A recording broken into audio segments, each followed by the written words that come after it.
can't stop. I got motion. I'm moving. I'm going. Can't lose focus. I got motion. I'm moving. I'm going. Red Corner Boxing. We're in the game. Yes, guys. Good evening and welcome to Red Corner Boxing. You are with Jam and Mr. Neutral as always, and we're here for a double-header live watch-along. We are covering the Ben Whittaker versus Benjamin Gavazi and the Frazer Clarke versus Jeamie TKV. We're doing the whole cards live, walking you through every fight, so stick with us. Just before we chop it up, we're going to say we're proudly sponsored by EasyStories.com, your place to go for all your storage needs. And, of course, the Boxing Fight Zone, our place for all your official apparel, including Red Corner Boxing. Check them out at your leisure at boxingfightzone.com. All right, Mr. Neutral, how are we today, sir? Yes, very well, mate, very well. Bit of a dodgy morning, but we're back up for the evening. Boxing has cured my illnesses, and we're back for two main event watch-alongs. Can you imagine that? Don't know if anyone else is doing that, but we certainly are. Good evening to those in the chat ready. We got Lee Mack, Extra Torres. Thank you for joining us. And of course, all of you others, if you are joining us for the first time, give us a like and subscribe. It's free and it's painless. So thank you very much. DJ Pat is with us as well, all the way from Sweden. Salute to you, sir. Hope you're having a great boxing night so far.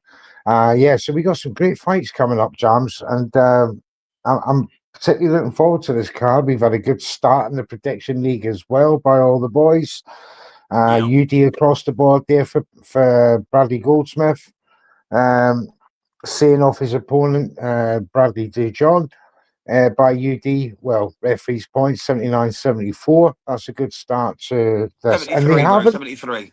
Oh, 73. And they haven't mucked about here with this card box. So they got the next fight straight on afterwards, which is always good, to be honest. You don't want to be hanging around for ages and waiting for matches to start. But here we are.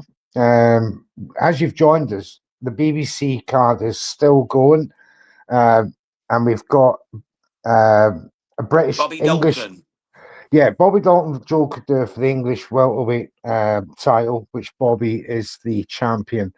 Greetings to you, Miller, as well. Thanks for joining us, and thank you to Håkan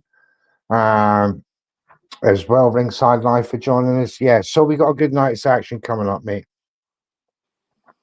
Absolutely, mate. Absolutely. Really looking forward to this. At the minute, we've got Bobby Dalton. Well, I've got Bobby Dalton 3 rounds to 1 up over Joe Cadeur, which is disappointing because I took Cadeur in the prediction league. But yes, so did I. Well, he's getting pieced up at the moment. He's on a 2 knockout winning streak. Bobby Dalton's still got to be very, very careful of this guy. It is a 10-rounder, so he's taking his time. He's got a couple of feeler rounds out now, Joe Cadeur, but Bobby Dalton's looking good. I have to say, out of the two, he's a bit more, orthodox, a bit more champions looking. But Joe Cadeur is still very, very dangerous. Yeah, he's coming up in 2 knockouts, mate, isn't he? Dan Francis and Lloyd Jermaine, 2 good knockout wins. So his confidence is high, but Bobby Dalton's showing levels at the moment, unfortunately. He's just rocked, to be fair to him, though. He's just rocked Dalton with an attack, and he's on the attack again. Dalton's not throwing. Oh, he threw a left hook back. That was a very good start of that round for Joe Cadeur. And Cadeur knockout incoming, says Håkan. Yes, he must see something we don't. We said a couple of rounds ago. That's what I've got. So I hope he's right. I said a couple of rounds ago he wasn't looking very powerful, but there must be thudding shots that he's putting on Bradley. Well, I've got this round Bobby as well. I've got TKO round 5, so I need him to knock him out in this round for me to win my prediction league special. Oh, nice uppercut. Yeah, there's no action, guys, yet from the Ben Whittaker card. That's just starting now on the zone. There was a couple of undercard fights earlier, but the main card is just starting now, so we'll be covering that as soon as the next fight gets underway. Yeah, Lee Mack says he's got Dalton split. Dalton by split. It could well be one of them grueling 10-rounders, this one. Big shot from Cadeur. He's ready to go, is Dalton. He's just rocked him. He could finish him here. This could be the round, the 5th round. Oh. Can he finish his dinner? He's cracked back onto Finish the your ropes, dinner, he's son. hurt. Don't leave the table till you finish that dinner. That's it, brother, that's it. Oh, he's ready to go here. Kadoa could get the stoppage. 3 in Oh, a it's a row left could be hook. coming for Joel. Okay, I'm about 20 seconds behind you, son. Don't worry. I'm watching it on the Fire Stick as well, on BBC iPlayer. I don't know what's going on there, brother, sorry. Well, it'll link up, though. When it goes on BBC One, we'll link it up, because we'll go on the normal terrestrial television. Oh, here we go. Kadoa's going for the stoppage here. You might be right, round 5. I think he's He's going to run out cut of him time, up though, you know. He's only badly. got 10 seconds, bro. Dalton's cheek is cut up badly. He was getting pieced. Oh, his face is an absolute claret mess. Look at that cut on that cheekbone. Oh, my days, that is bad. This could be stopped at the end of round 5. Kadua really put him to work there. What a performance that was in that round, because he got tagged with a lovely left hook early on, but then Kadua just woke up and put him to the sword. Oh, yeah, he's fighting for his life now. Oh, state of that cheekbone. It's a mess. That's a It's massive mess. round from Kadua there. Could even score that 10-8, mate, because he almost had him down. Well, if in League One, if Hawkham Ringside Live gets his knockout, then drop points from Sir Chartelot and Sample else. Chance, who had split decisions for Bobby Dalton. A UD win there, knockout round 5 for Jams, split decision there. Another split decision for Kadua, knockout round 8 for Kadua for Punch-Out Boxing. I think Kadua's going to stop him here, neutral. I think he's going to stop him in this round. Round 6 of 10. I think Kadua's going to get the job done here. Lee I'm going to be a Marcus round cussed out. himself. Oh, that's a horrendous cheekbone hematoma. It really is. Can Kadua finish him off this round 6? He should. He should. I got Like, from Lee Mack just said I cursed myself. He's cursed himself as Lee Mack, because he said about Bobby Dalton winning it. Now he's cursed it. Going to see what he's made of here, though. You know, there's an English welterweight title on the line. They're not going to give it up without a fight. Absolutely. You know, Dalton ain't giving this up either. That's not a bad title to grab in your 10th fight. Oh, mate. So it's a great title to have. Gets you in British contention, Commonwealth contention. You got big things coming from win. And he's defending it, Bobby Dalton. He's not going to give it up without a good fight. But Kadoa's just looking a bit too big and strong now. He's fighting quite well off the ropes. But he's keeping that right hand right by his cheekbone, trying to protect it, forcing Kadua back to the ropes. Kadua just waiting patiently now, ties him up.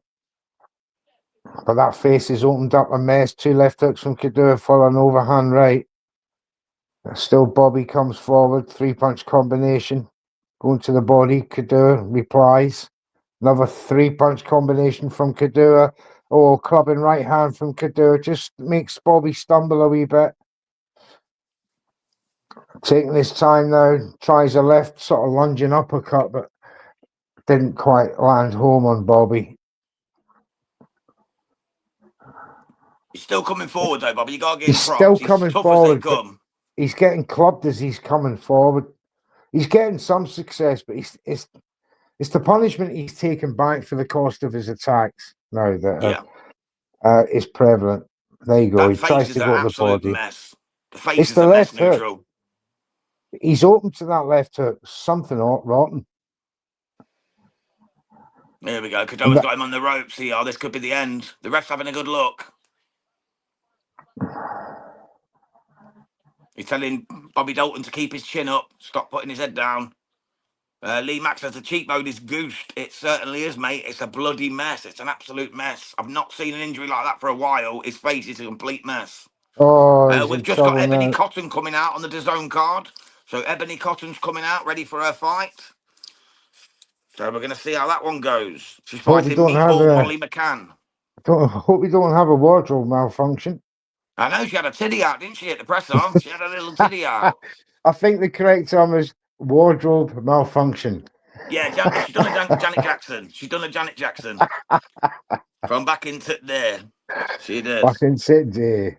Yeah, Kadoa definitely with that round, Mr. Neutral. He's definitely on top now, isn't he, Joel? He is. But having said that, if he doesn't put his guy away, he can get rounds stolen off him. Let's see. Ebony Cotton coming in there. Well, she looks fairly confident. We've got M80 Mang. What do you think the round scoring is at? I've got it, mate, Kadoa by 3 rounds. No, I've got it 3-all now, actually. 3-all. But Kadoa has definitely took the last 2. And he's definitely in the ascendancy. So I've got it 3-all. But Kadoa is in the ascendancy. And Dalton's face is a complete and utter mess. It certainly is. They're having a look at the face now. It could be stopped. I think he's calling it. I think the doctor's calling it. Is he going to let him fight on, or is this the end of it? He's not happy, Steve Gray. He's not happy with it. No, the doctor's shaking his head. He's saying this is bad.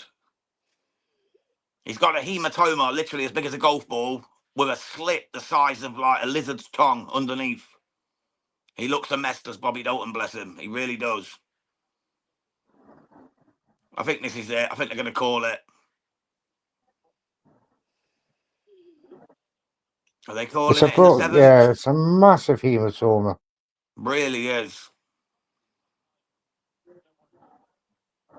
They don't want to call it off in a good English title fight, but obviously, yeah, he's the champion. He'll not want to go out like this.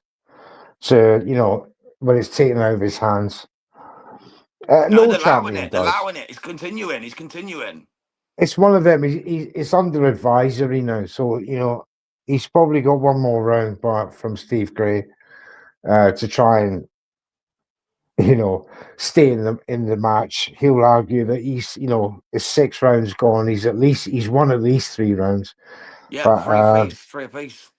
So I would give it one round 2 maximum. If he hasn't won a round, then I would call it off. Yeah, all Kadoa's got to do now, though, is just keep slapping him on that lump. He's pumping just keep smacking that that lump, left and it's going to hand get out. ended. Doctor gave him 1 round, says Hawkan, mate, who's got the commentary on. So Hawkan said they've got 1 round. He's got 1 round. Yeah, I thought so. Thank you for that, Hawkan, mate. Obviously, we've got the sound off doing the watch along. It's the wisest thing to do, say, look, you're right, you're still in it, but that's very bad, and I'm not going to let much more damage, go to it, says the doctor. One more round. Career-changing damage. But the thing is, 1 more round is still 1 more round of damage being taken. It's not going to be any better than the next round, is it? No, so but he's giving him a chance to try and win, I suppose. Because it's close and he's defending his title. You can understand it to an extent. The referee's going to say, right, unless it's obvious you're going to improve, I'm stopping it. Yeah, he's got to. He has to. Well, the doctor's already said to put according to Hawkan, he's got 1 round. So if he doesn't win this round, then surely they got to stop it. Oh, those left hands are just sucking that hematoma. As brave as Bobby is, he's got his man up against the ropes. He's trying to throw some clubbing shots, some real big right hands. But Kado's just soaking it all up. It's just what's the word? It's inevitable now. It's just inevitable that Kado's going to win this. The end is nigh. He can't take another 3 rounds of this punishment on that face. The thing is, he's fighting like a dog as well. He's really having a go as Bobby Dalton, but save him for another day. You know what I mean? If that damage gets much worse, that could put him out for 6 to 8 months. It's not that. He's presenting the right-hand side of his face to Kadoa with his orthodox stance. If he wants to really confuse Kadoa, he would go to southpaw and protect that left-hand side. Yeah, Kadoa's slapping him about a bit at the moment. We've got Meatball Molly McCann and Ebony Cotton in the ring. David Diamante's just giving them the shout up on the DAZN card, so I'll be covering that in a sec. So we'll be bringing you simultaneous reactions to both fights as we go forward. She had quite a good debut, didn't she, Meatball? Yeah, she's decent, mate. She was a boxer before she was a UFC fighter, so she knows boxing. Right, they're going to pull him out now. The round's over. I think this should be the end. They gave him one more round. I gave the round to Kadoa as well, so... That's a good question, DG Pat. How long will Cotton take the power from Morley? I reckon it'll be a first round stoppage. But let's see. Ebony Cotton's 1-0-0, but her opponent was like 0-39-1 or something, so can't read into it too much. He can't, but it's still a professional boxer. C. Miller, he said, my bold prediction is that Ben wins the main event. Well, I guarantee you Ben wins because they're both Ben's matey, so I got what you did there, C. Miller. Thank you, sir. It's too early to catch It's us a out, mate. Give it an septic hour. peg, that one, isn't it? That's a septic peg moment. I predict the winner will be called Ben. But one's Benjamin and one's Benjamin, so it could be a different one. No, Whittaker has to win, mate. The only guy his opponent has lost to is the guy who's fighting Gradus Kraus over in Rotterdam tonight in the main event on the GBM show, on the pay-per-view, so... Håkan, Meatball Molly was kicked by... Yeah, I remember. Oh, yeah, that's right. Yes, that's right. Give her a good booting. Tried to keep it UFC. Bit of a Imagine if Molly would have action. responded. Could have ended her. You know what I mean? Could have ended her. Call the action on Meatball Molly. What's this? Yeah, she's about to get underway. Go on, Jams. I'll keep an eye on Dalton Kadur, which is in Okay, then, mate. Right. Molly's come straight out, popping as you'd expect. Ebony looks lively. She's letting her hands move. She's in there, but it's just a matter of time before the meatball gets to her and puts her to sleep. Nice little left hook there. I can't take my eyes off both now. I'm getting stuck between the two. Oh, big right hand from Molly. Goes to the body as well. Yeah, she's running circles around Ebony Cotton here. This shouldn't last too long. It's a mismatch of the highest magnitude. It just depends when Molly wants to get this stoppage.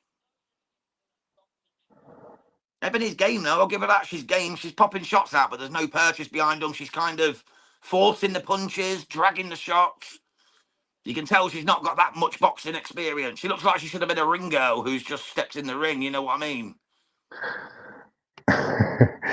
Well, to be fair to DJ Pat, I've not seen any ring numbers yet. Trying to keep flip from one screen to the other, but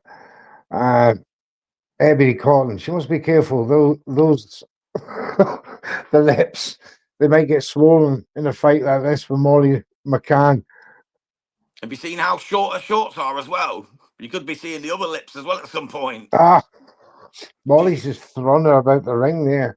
She did. She's getting peed off with her antics. She's gesticulating and posturing, but she isn't throwing anything, and Molly's getting fed up with it already. Oh, there you go. Big left up from Molly. That shut her up a bit. That took the sway out of their tight buns. How tough is Bobby Dalton, by the way? Yeah, absolutely, mate. To be getting through this fight with that cut. My goodness. Got some grit and heart. He's pressing. He's still going at Kadoa. I know he's pressing, but it's not effective aggression. Kadoa's having fun in there. And he's shown maturity beyond his years. It's just one of them. He's risen to the occasion. He's only had 11 fights. Sorry, 9 fights. This is his 10th. And he's shown the champion how it's done. Very, very good to win this. Molly got the first round on the DAZN card, guys, anyway, just to let you know. Molly definitely took the first round 10-9. So nice, easy start for Molly McCann against Ebony Cotton. Hope Tom Aspinall makes his switch from UFC to pro boxing too. Not sure how he'd do it, but feel like he'd fit well into the boxing program. He'd need at least 6 months training in the ring, surely. Obviously he's got the physique. Yeah, I can imagine going with it, like a Darren Till Misfits event. But pro boxing, Guerrilla Promotions now have got their own stable that they're starting January, so maybe get on there. In Liverpool. Good place to start. Absolutely, mate. Thomas Absolutely. done some work to the UFC first, yeah. You're going to get a lot of this. These stars of other combat sports, mix. MMA, UFC. At some point during this boxing environment, they are going to cross over because it's a branch of boxing, isn't it? It's a branch of MMA, UFC. It's the gentleman's, or the ladies, sort of in this instance. It's the etiquette of boxing. That's what people find hard to cross over from, especially a roughhouse MMA UFC environment where Yeah, the rules bloodbath. are not as refined as boxing. But yeah, I'm all for it. More people get into boxing, the better. I'll tell you what, Ebony's doing all right, in the second round. Molly's taking the round still, but Ebony's definitely in there and she's really having a go. She's actually showing some all right boxing skills. She's flicking out the jab. She's throwing hooks when she can. She just got caught with a solid right hand there. Yeah, she But I switched tell you what, from. she's a game lass. She's a game She is lass. game. She had to, Molly McCann just switched from an orthodox to southpaw style and caught her with that left-right combination. And then she goes back to southpaw, and Ebony Cotton catches her twice, but a nice uppercut there from McCann. That was a good shot. Yeah, and just to go back to the Dalton Cadell, I've got it 4-4 now, brother. I've got it 4-4, so I've got it all tied up. I gave Dalton that last round. I think he done the better work. He had him on the ropes a lot. He was punishing him a lot. I've got it 4-4 after 8. We're in the 9th round now with 1 minute 20 to go. And I've got Molly 2 rounds up in the Meatball McCann against Ebony Cotton fight on the zone. Yeah, yeah. If Dina doesn't like Ngannou in boxing, then Tom gonna have a hard time getting Dina to allow him. There you go. Unless Yeah. it's TKO. Yeah, Dana they're White. the minimum paid ones, aren't they, though, basically? I think that's why TKO is coming about, because so many of his stable are, wanting, or they're showing interest in going to boxing, that he's thought, well, rather than lose these guys, I'll make a league so they can cross over to it, and I still own them. You know why Sort they of want to thing. do it, though, don't you? It's the Jake Paul effect. They know there's this Yes. ridiculous payday out there, and that's what they want. Same reason Darren Till switched over. Same reason Carl Froch talks about coming back. Same reason Anthony Joshua's just jumped at the MVP shot. It's the Jake Paul effect, mate. It's all about the paper, pimping the paper set. That's what it's all about. They know there's a Celebrity massive payday. PPV, isn't it? Yeah, You know, that's ridiculous PPV. Yeah, talking Anthony Joshua's getting $140 million between the two of them, $70 million each good for shot an from 8-round Ebony fight. Cotton. How did you score that last round, Neutral? Because I was paying more attention to the Molly one. I give it to Kadur still, to be honest, mate. Okay, so he's got 5-4 up then to Kadua going I've into the got, last round. if this is going the way it's going, this 96-94 for me. Okay, yeah, so if Kadua wins the last round, 96-94. Yeah, Perfect. but if not, it's got to be a draw. Yeah, I 95 can all. see the draw. I can definitely see the draw, mate, as we stand. Francesca Hennessy's just rocked up, ready for her fight with Fabiano Batiki. Oh, It's coming yeah. up later in a huge co-main event. That's going to be a great fight. Fan Hennessy, as I was saying in the preview show last night, I'm not convinced about her boxing yet. She's more memorable for her ring walks and out of ring activities. So I'm Yeah. still not convinced. If she gets a good performance tonight against the highly experienced Batiki, and I mean she is highly experienced, 26 fights, and she's only lost 2 of them. And Yeah, and look who she lost to, you know what I mean? It's not like she lost to exactly, no setting in the jokers. last fight, who's a very high profile women's boxer in her division. So yeah, And Tina Ruperek, who was the undisputed atomweight champion. there you Or go. she fought for undisputed atomweight, didn't she? Before she had the And baby. she's been coming up through the weights, Batiki, as well, from all the way down there. So she's pound for pound material, for the women's game. Absolutely. Cotton's Good under shot a bit from of Molly pressure there. now. Here we go, round 10. If Kadur and Dalton, I have it 5-4 Kadur. If Kadur has another big round, it's 96-94. If Bobby, in my mind, takes it, it's a draw in my mind. But however, we're not the judges. Don't take our scores as the gospel. you know what these judges are like. They see a completely different fight than what we do. But as the replay just showing there, some good shots from Molly McCann. Bit red in the face near Ebony Cotton. But like you said, Jams, she's a disarming young lady. She is, but I've got Meatball 3 rounds to zip up so far. She's definitely in control. But Ebony Cotton's making it a fight. She's showing up. I'm surprised. I thought this would be a blowout. So props to Ebony Cotton. She's keen to fight and she's doing okay. But Meatball's taking the round. I've got it 3-0 to Molly after 3. Steve Grace getting his face looked at again. Yeah, he'll allow it now. 10th round, he's going to allow it. There's no way he'll stop it now. Just cleaning up the wound. Cotton has wild haymakers and trying to get something on Molly. Yeah, she's losing discipline as rounds go on. Round 4 of 6 with Molly Meatball. Jams, you had it 3-0 for Molly. Yeah, 3-0 for Molly Meatball McCann. Yeah, absolutely. And I've got it 5-4 Kadoa going into this last round with 1:30 to go to Joel Kadoa. So you got Bobby 5-4 up? No, Kadoa 5-4. All right. Yeah, same as you, mate. Same as you. Bobby needs his round he to save needs, his title. Yeah, he needs at least this round to save his title, Jams. I quite agree. Maybe he could convince the judges that he's done enough to keep it as champion. He could. Probably see a rematch if he does for the English. Kadoa just needs to have one last good minute now. If he can just put his foot down and get this last minute done, he should be able to take it. He's working the body at the moment. Ebony Cotton's trying to rough up. Oh, yeah, Meatball just fell to the floor in a bit of a tangle, bit of a mess up. Tell you what, Ebony's face is split. Ebony's got a face split. Her face is split wide open. Just claret all down her. Oh, it's a nasty one.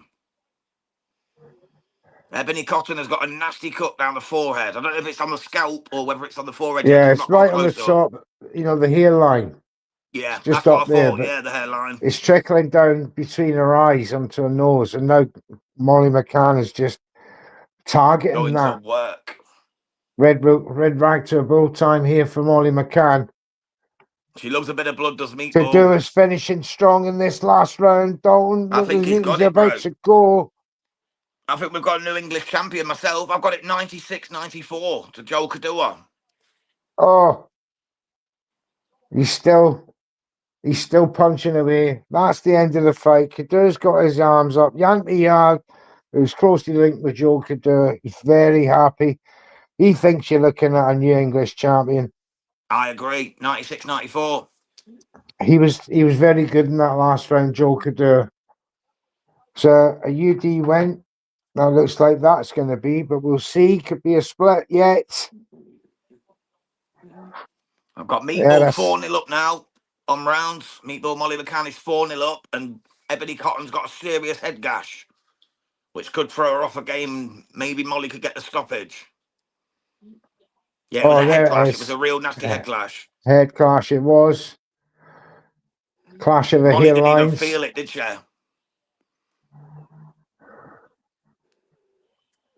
There's Gavin Gwynn. Yeah, Gavin Gwynn against Cameron Wong too. It was a war the first time. What's going to happen this time, guys? It's going to be a fun fight to get into. Yes, this rematch. It was a UD Wong in the first one, but a lot of people was a bit put out by that scoring system. I've got Mr. Widow in the house. Big up, Carl, mate. How are you? So not seen you for a moment. How you doing, Carl? Good to see you, mate. Thanks for coming along. Okay, thank you. Which card are you watching, Carl, mate? Which one are you watching? You watching the boxer card or you watching the matchroom card? Let us know. Or you're watching both the same as we are. All right, round 5 of Meatball Molly McCann. Do you want me to duck out and get the scorecards neutral for the... It's all right. I've got it. I've got it in the earpiece. You just count. I'll wait for it here. McCann is round 5 of 6. I've got it 4-0 for Molly McCann. Joel Kadoa has won it. 98-92. The new English welterweight champion. There you go. Lovely work from Joel Kadoa. Unanimous decision victory.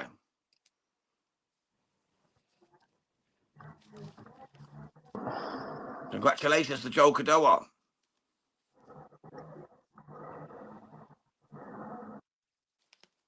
So we got that one sorted. All right, Meatball's going for some heavy shots now. She's starting to let her hands go on Ebony Cotton. But Ebony's still coming forward. She's a game old bird, I tell you. She's coming forward. Oh, big left hook from Molly Meatball McCann. Ebony Cotton's just streaming forward.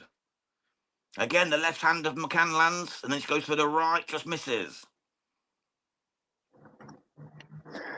Very good, very good.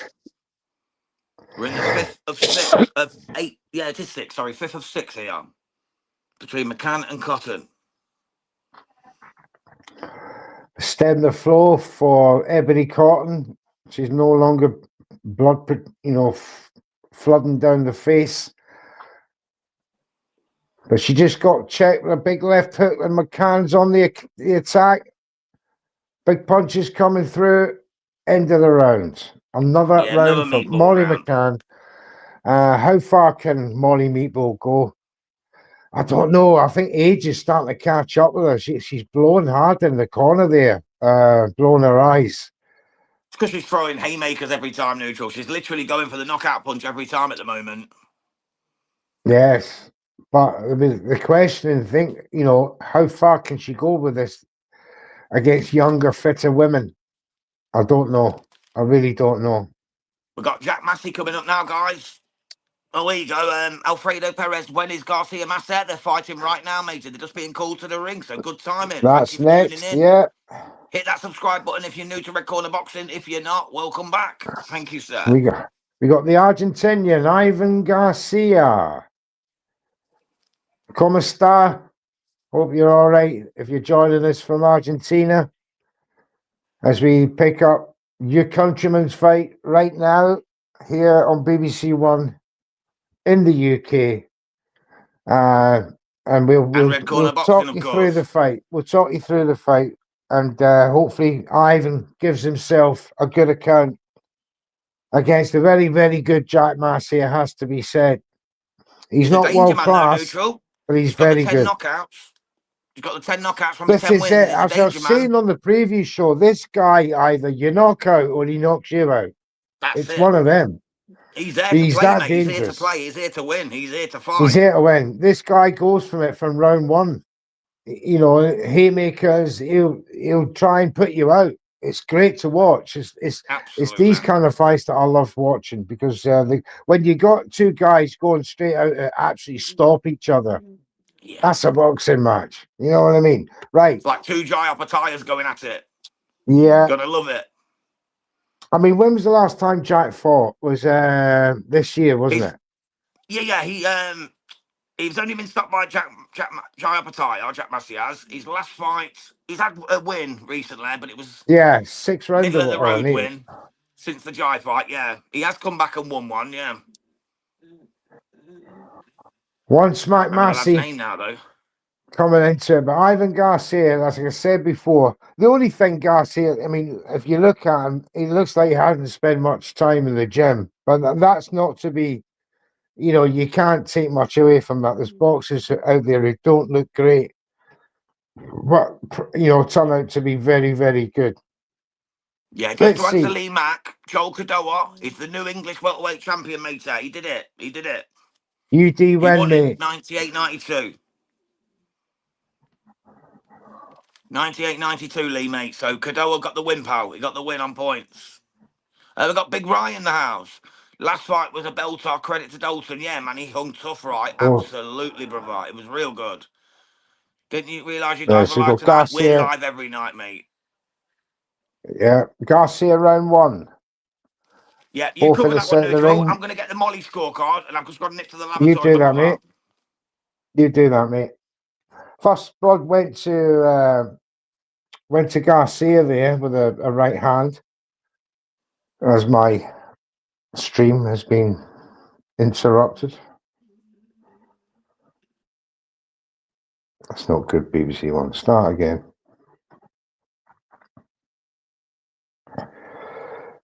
Just waiting for that to come back. 2 minutes to go. Garcia with the body shot. Big overhand right from Massey, but it missed. Catches Garcia with a jab.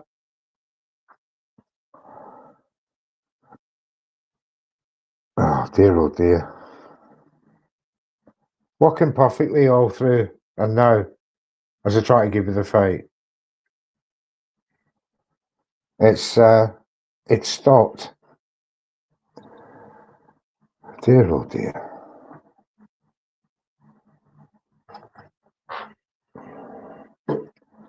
Oh, Massey was under pressure there as we come back into it. Oh, big right from Garcia. Oh, big right from Massey comes back. We said it was going to be a bit of a fireball, this one. And they both come out swinging in round one. Massey got caught a couple of times there. He wants to be careful. Oh, big left from Garcia again. He looks technically better than Massey. He's keeping it very tight, his defence. He's not overextended. Massey, his feet are wide apart. He's swinging big uppercuts from like distance. Well, Jack Massey, not a good start in round one so far. 40 seconds to go. The Argentinian just giving him a bit of a boxing lesson in this first round. He doesn't look good at all, mate. Not good. Backs off on the ropes. Garcia unleashes a left. Massey's covering up. Tries a couple of haymakers. Just pushing his man back now. He's now pushing Massey back. He's the bigger, stronger boxer. Looks like we got a win for Molly McCann. Yeah, 60-54, mate. Easy 6-rounder. Yeah. But not looking so easy for Jack Massey, though. He's in trouble here, isn't he? He's under pressure He from is the in trouble, Argentine. mate. He took some big shots in that round. And this was a fear of mine going, this is why I asked you when was his last fight. Because he looks like a fighter that's inactive. Oh, DJ Pat said it was 58-56 to Molly. Sorry, I must have misheard it then. I thought he said 60-54. But to be honest, I've got it on the laptop, bro, so I couldn't hear it clear. So maybe it was 58-56 then. But where did they get rounds for Cotton from? I do not know. That is crazy.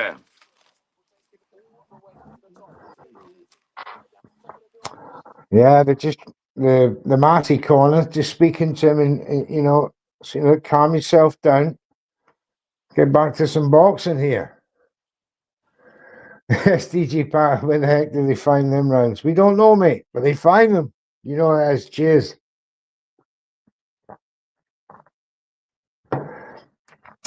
Here we go, round two, Jack Massey, Ivan Garcia. Garcia, for me, took the first round. And he's the first to draw blood. Oh, he's got a stanky leg by Massey, though, the big right hand. It could be all over for Garcia. Oh, he's holding on. Oh, uppercut.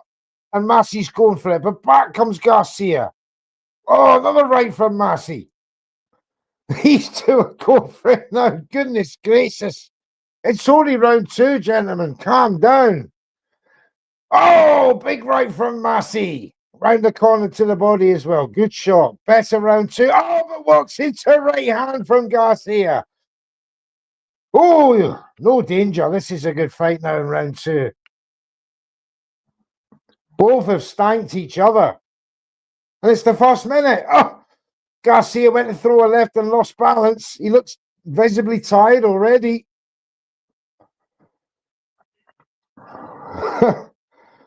He almost did a ballerina pirouette. But he looks to be have a cut over his right eye as well, and his eyebrow does Garcia. And As Massey freaks out. Lasso, no, we can't show it live, mate. We're not allowed. We'll get channel cancelled, unfortunately, so We can't do that, son. We can only take you through the commentary. It is live on Triller TV, though. If you're in the States or like Southern America or anywhere, you can watch it on Triller TV. It'll cost you £7. Well, here. Massey's just taking his foot off the gas and allowing Garcia to get a couple of shots off him with 1:15 to go. But it's been Massey's round so far. It's only his to lose it in this last minute. Tries to keep it tidy, but Garcia finds his way through with a jab and a right.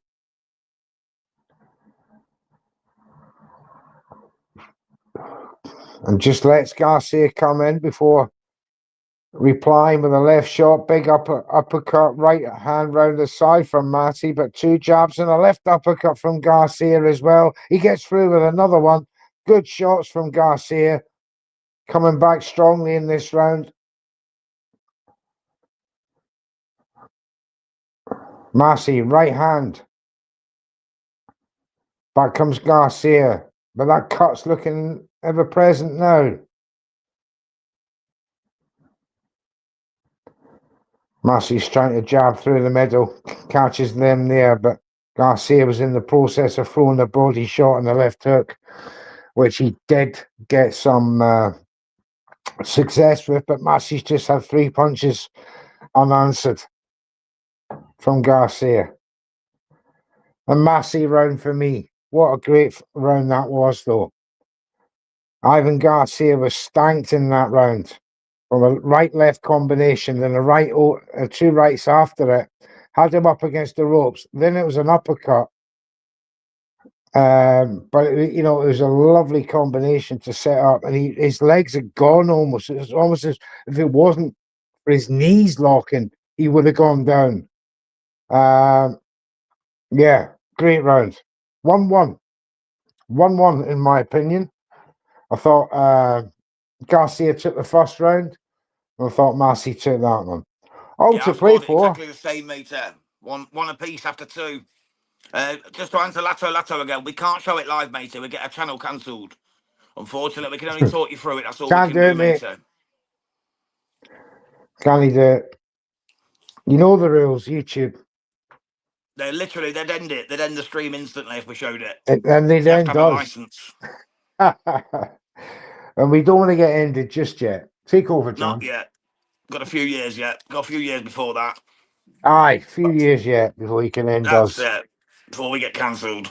Only the god of death will end. Record. That's it, matey. That's it. I'll tell you what, Garcia started this 3rd round pretty lively, though.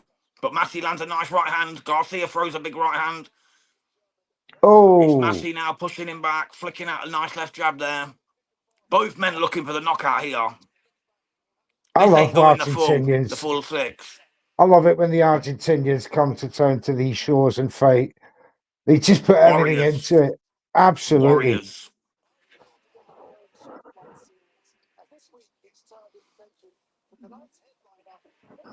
And he's game as you like. Tough as old boots. Absolutely. I've Let's got see what steel happens toe here. caps softer than this man. What did I go for? I went for Jack Massey TKO round 4. They're taking a point off Garcia by the looks of it. What for? I've got no idea. The He's referee's not dragging him holding. round. It's Massey holding him. Oh no, they're checking out his nose. His nose has been bust. All right, yeah. Garcia's nose has been bust, and they're checking his nose out. They're very safety conscious at the minute, aren't they? Boxer and BBC One. I was going to say it's on the BBC, mate. You know, you can't get lefter than that. We don't like blood and violence on the BBC. Yep, that's why it's on BBC Two, not BBC It scares One. the natives. Oh, good shot from Massey, though. Massey's starting to put some shots together here. This is a gunslinging show. This is a gunslinging because show he's now. getting a bit. Remember, we were saying on the previous show about this guy, he either knocks you out or you got to knock him out. And the only way to do that is stand and fight this man. And Absolutely. that's when you know you're going to have to bring out your full tool bag to get rid of this pest. Oh, but he's got in there, but left-right combination, but still Garcia stands on his feet.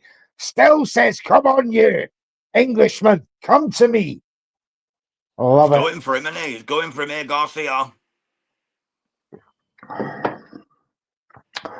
A sturdy set of whiskers indeed, says the commentator. Yeah, it looks like he's running out of ideas a bit, though, Garcia, at the moment. Massey's just staying away and making him think. Piecing him up at will when he does throw. Aye. But he's fighting real well though, Garcia. Have to give him He it. Still is. only round 3. That nose is It's only definitely been he's broken been as well. tagged. He's been tagged a couple of times. I have to say that it's been a massive round so far. Big ride. I have it even at halfway. Garcia having the 10-8 in the first round.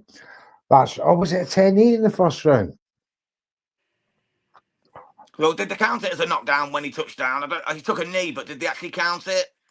I don't know. I missed it. That's when my feed went all messy. So Yeah, and I if was getting the Garcia, Molly McCann result, so I'm not even sure either, mate. So apologies for that, guys. that makes it interesting. Yeah, he's got There's a count. TKV arriving with Lawrence Akula. So that makes it even then. Rye's absolutely right. Yeah, From he the got a 10-8 in count, the so first yeah. round. I better adjust my Yeah, great round. scorecard. Great stuff. So yeah, all level then after 3. Well, he's living up to what I said about him, Garcia. And I'm just pleased, because 10 knockouts and 10 wins suggest this guy just utterly goes for you. And I tell you what, he he's come out going catches for you. Massey here, neutral, at the start of the 4th. Gabriel Garcia's come out firing, mate, in this cruiserweight encounter. Go on, Ivan. Doing the He's really crazy coming after Ivan Jack. Garcia. You know what a crazy Ivan is? It's Normally a Russian. no, it's a submarine move. It's from that film years ago with Sean Connery and Alec Baldwin. Oh, he's pulled a crazy Ivan. Oh, I've always. Garcia's been knocked out cold by Jack Massey. He Oh, has just well, there you landed a go. haymaker.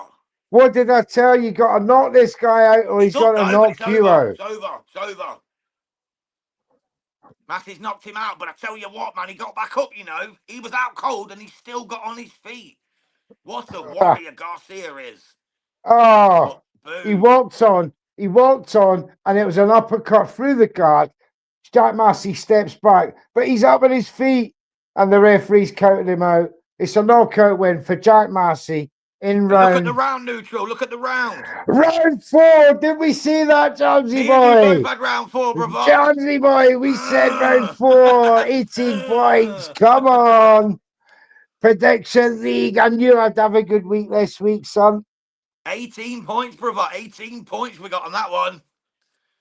Aye.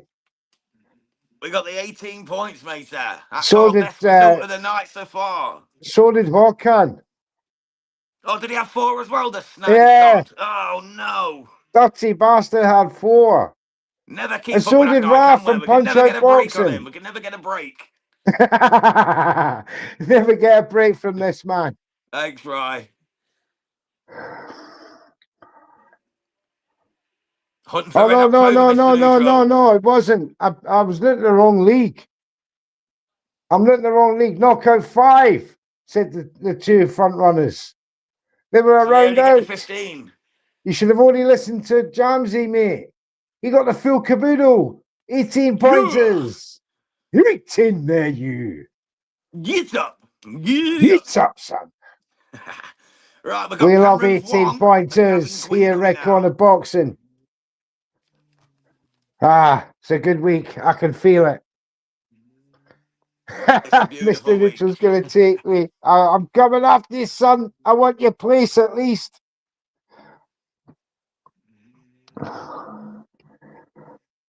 But I tell you what, he made it difficult for himself, doesn't he?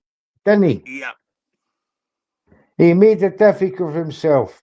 But still, you can't ask any more of that. Get the knockout win and move on. I said we had to knock this guy out, move on, because we're coming back into the big time. Absolutely. And he's done it. Round 4, as predicted, here on Red Corner Boxing by Jams and Mr. Neutral. We're both right for an absolute change. Here we go. Big Rice says was up at 7, looked okay, but poor. I know, mate. Yeah. I know. Well, we've got Gavin Quinn and Cameron the One of One coming out now on the DAZN feed, so I'm going to be talking you through that one as best I can, guys. David Diamante is just calling both men to the ring. This is a rematch, of course. It was a war last time out. It's not for any title, sorry. It's just the super lightweight fight at 140. So let's see what happens. This should be intriguing. Wow, good fight though. That was a real good fight, Garcia and Marcy. I love it when the two of them absolutely go hell for leather, trying to knock each other out. That's what boxing's all about for me. I love the sweet science, don't get me wrong. I love it when a boxer makes it look easy. But if we're all honest with ourselves, we want to see some brutality and some real in that ring. And those two certainly produced that. I'm liking the BBC card, says Big Ryan. Me too, mate. They don't muck about. They're straight in with these fights. As soon as one's over, it's 5 minutes, and then they're back in with another fight. Well, the They'll do next a fight, quick though, is interview on with BBC Massey. Two Neutral. We've got to switch over to BBC Two now. Or do we know? Is it the main event, main card? Yeah, main card, it's Fran Hennessy against Batiki, and then it's the main event. So they're Right, both on it's then, BBC Two. So we've got to right, switch then over it, to BBC Two in 10 minutes. 10 minutes time. 10 Starts minutes. 8. Yeah, 8 p.m. mate. At 8 p.m. on BBC Two. Right, gotcha. Hawkan says he's happy with his 15 points, mate. You should be. You're a round out. You're unlucky that with that one there, mate. Very unlucky. But Jams has caught you for 3 points. He's got the full 18. Yeah, but I'm miles behind Hawkan, so I'm more looking up at like SWS boxing and people like that to get around me. You know, boxing man. Congratulations Chance. to Brett, the boxing man, who had round 4 as well. So Oh, so I just, didn't even close the gap on him. oh, he's behind you. Oh, is he? Yeah. I thought I could see him behind me. You have to look around. There's Brett. That's it, matey. There he is. But no, all points are welcome, mate, as long as we're getting there. Rice says he got 15, didn't he? Did Rye Let have me the check, knockout? right? I'm sure you did, mate. Jack, let's get some names to these scores. Big Rye, you're in League One. Big Rye, yeah, 15, mate. Knockout round 3 you had. You're only a round out as well. Whoa. But Brett's having a good week. He's got 3 out of 3. He is, yeah. Hawkins just So, said that he's top of the tree. so's Rye, so's Jams. And so has the leader. 3 out of 3. Can't be bad. 8 o'clock. Right. We will be Cameron switching over Fwong's to underway. BBC 2. Yeah, There we got to you switch go. over, mate. Do it on your normal telly neutral. You'll get a quicker feed. I don't have You a know. normal telly in my studio. Oh, do you know? Ah. It's all HDMI in this gaff, you know, mate. I'll tell you what, then I'll stay on the app as well. Then just go to the channels on your BBC iPlayer and go to I'm on, BBC Two. mate, I'm on the tablet. You'll still find it. It's still on BBC Two anyway. So just Yeah, find it I'm on there. I'm on the app now. Yeah. There's no bother finding BBC 2, or shouldn't be. Well, it don't start till 8 though, so we've got 8 minutes. 8 minutes before it'll come on. Right, okay, well, we'll find that when the time comes for that. Yeah, Let's I'll stay on the app though, concentrate. so we stay on the same time zone. Yeah, let's concentrate on Wong and Gwyn in round 1. Couple of good shots everyone's from piecing him Gavin up in a Gwyn minute. already. Yeah, I like the way Gavin's fighting. Gavin's just a warrior, isn't he? Gavin's a warrior, but Cameron is just young and fresh. You know, there's 11, 12 years between these two lads. Yeah. 12 years, actually, yeah, 23 and 35. So, and after the controversy of the first fight, I've got a feeling Cameron Wong's going to make this one a lot easier. Well, you know, he's the one that's, you know, the younger progressive. Yeah. You know, you don't, what's he saying there? Yeah, he's the one. Strictly Come Dancing, don't let him fool you. Nah, mate, Lawrence Okoli's not fighting tonight. That's in December the 19th, brother. That's when Strictly Come Dancing comes to town. Maybe against Dillian White as well. Could be a cuddle fest, a hug party. Dear, oh dear. Who can we see in the crowd there at the event there? I have not seen anyone of yet. Hans Smith. There's Lee Wood. Don't know who he's talking to. Who else do I see? No, leave it at that. A 7.5 from Jam, says Lee Mark. And I got 100% on the last one, brother. And Gwen is going for it in this round. He's really taken young Vong to task. Vong's sort of been reduced to body shots, and he's just been told by the referee there, keep your shots up. I'll give that first round to Gavin Gwynn. I give it to Wong. He pieced him up for the first minute and a half for me. He looked good. I thought, yeah, see, I was thinking that the more clinical what was coming from them, but I could be wrong. I could be wrong. But you never know, Meter. I just give it to Gwen. Yeah. Rye's got Vong. Good. Gwen's tough, man. Yeah, Wong for me, says Big Rye. Just going to get some refreshment. Yeah, no problem, Meter. Oh, you've lost your picture, Neutral, from your circle. You've lost your pick, bro. You've lost your pick. Your red corner boxing badge has gone out your circle. Right, here we go. Round 2, guys. Just about to get underway. Cameron Wong, Gavin Gwynn 2. From Birmingham. Let's see what happens. Gwynn coming forward, just pounding away. Big Ryan, I'm focusing on the Clarke card tonight, so keep me updated on what's happening on the matchroom card. Of course, right, mate? That's what we're here for, brother. We'll certainly be doing that. Wong's just popping to the body. Oh, lovely uppercut from Cameron Wong. He went to look for the left with a jab, tricked him and went straight for the right uppercut. Beautiful punch. But Gwynn just not phased at all. You know what he's like. Warrior mode. Just falling forward, just pounding away, looking for anything he can get. True warrior. Oh, good shot again from Cameron Wong, and he just steps back, takes a look, and goes back into some work. A nice uppercut again from Wong. Looking very sharp in there. Did get caught with a right hand pulling out, though. Needs to be careful of that at young age. Nice little left-right combination. Lovely little check right uppercut again. He's flicking these uppercuts in real nicely. Is Cameron Wong. Goes to the body of Gavin Gwynn. That's probably what he needs to do to slow him down a wee bit. Because Gwynn is like a wrecking ball. He'll keep coming all night long. But it's just good work from Cameron. He's just wrapping him up. When Gwynn gets a bit too close, he's wrapping him up. Not letting him get into too much comfortability. This is good work. Can't see the clock on there. I don't know what's happened to my screen. I've got 1 minute, 1 minute 11, 1 minute 10. Okay. Yeah, my clock's disappeared for some reason. I don't know why. It's gone to the bloody internet site instead of the actual app. Oh, great. Now it's just gone all together. Right, you'll have to bear with me a minute, mate. I've got to get my stream back up. No problem. I'll take you through. We got 55 seconds to go in round 2. Cameron Vong's basically he's doing what he does best and just skipping around the ring.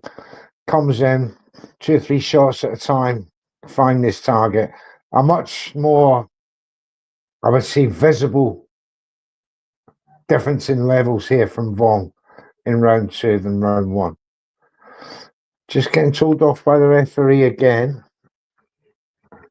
Date is Leewood versus Warrington, lads. I'm not sure of that one. My man Jams will be the one. February 21st. There you go. In Nottingham. And they're announcing the undercard at the end of this show tonight. Well, we might see Brett the Boxing Man back in England then for that. Yeah, hopefully. If the wife allows him, he should be over, mate. Because he's supposed to be coming back in June, but hopefully his wife will allow him. He'll be back in February for the Leewood undercard. It's a common problem with us men, the enemy, whether they give us the permission. But that was clearly a Cameron Vong round that. Ben Whittaker there, headlining, looks in good spirits.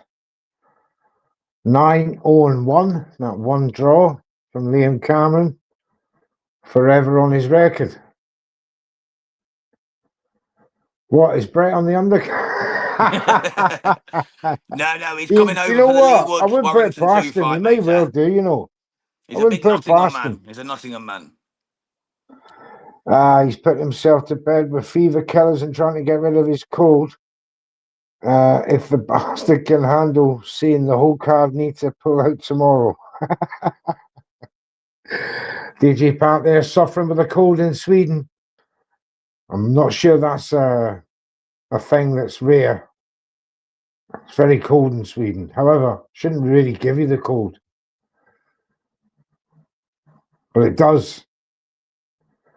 I'm like that. If the thermostat goes down a couple of degrees, I just know people have been playing with my thermostat knobs. It's got to be an ambient 23 degrees in this house. Right, number 10, BBC 2 now is live for the boxing neutral. When you're ready, mate. Yeah, I'm on it now, mate. Just waiting for this lift music to go away. Yeah. Some trippy stuff that was, mate. Some elevator music on BBC 2 right now. I've got no sound on, so I couldn't tell. But it was just all trippy colours and that, mate, so I had to wait. Yeah. But yeah, it's coming on now.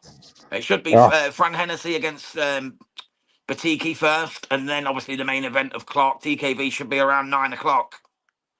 Or just before. Yeah, Vong's showing some good skills now. He's conserving energy. Should do a job here. No, one would think. That's 12 years difference, mate. Oh, we got Hogwarts joining. Big up Hogwarts, mate. Hope you're well, sir. Evening Good all. to see you. Right, Bob. Oh, that's Boxweiler. That's a different one, yeah. That's He's called Gene now. Gene, Gene. So whenever you see Gene 104 or something, Gene that's 104. Bob. Yeah. Used to be a nice bottle of Boxweiler. Boxing on the BBC. Surreal, isn't it? It really is, mate. It takes back to good old days, you know what I mean? It was nice hearing. I can never remember his name, you know, the tall guy who's got a really dry voice who does the commentary on BBC for the Olympics and that. I can never remember his bloody name. But it's nice to see him on there again. He was on it earlier. Oh, Never yeah, remember his bloody name. I know. Always does the Olympics and that. That's right. I don't know his name either. Yeah, it's always mislead, like leads me. I don't know why. I used to know it, but it's just gone. Oh, it's been that long since boxing was on the beat, isn't it? Yeah. To be fair, I don't watch the BBC for anything.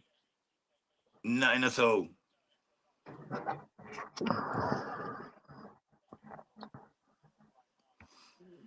Cameron Wong still dominating this fight.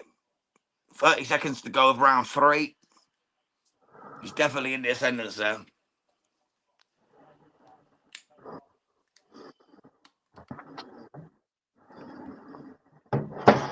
Oh, good shot there. Nice little check left hook. I mean, if I can go back years and go back to the 90s or even the 80s. And Harry Carpenter, he'd often be the one doing Frank Bruno fights. Brilliant commentator.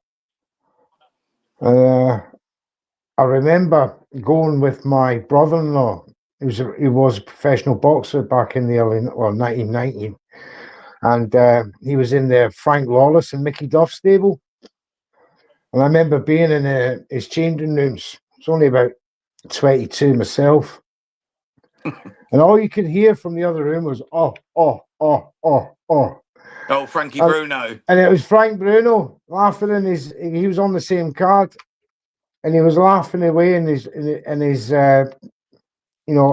changing room there. You could hear it from next door. Funny as you like. Never got to see him though. That was a shame because I was hoping to meet him, Big Frank, but I never got to do that, unfortunately, that night. But watching him, it was unreal. The power, ridiculous power that you could hear from ringside. My God. Yeah, it was a beast, mate. Old Big Frank. He was. Yeah, in this fight, though, we got Cameron Wong, 3 rounds to zip up, going into the 4th for me. As we await Fran Hennessy's ring walk.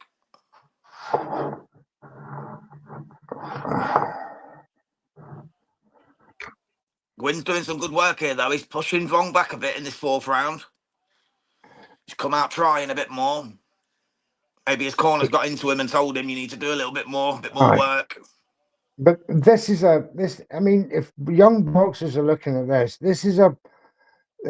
it's classic the way Cameron Vaughn is evading.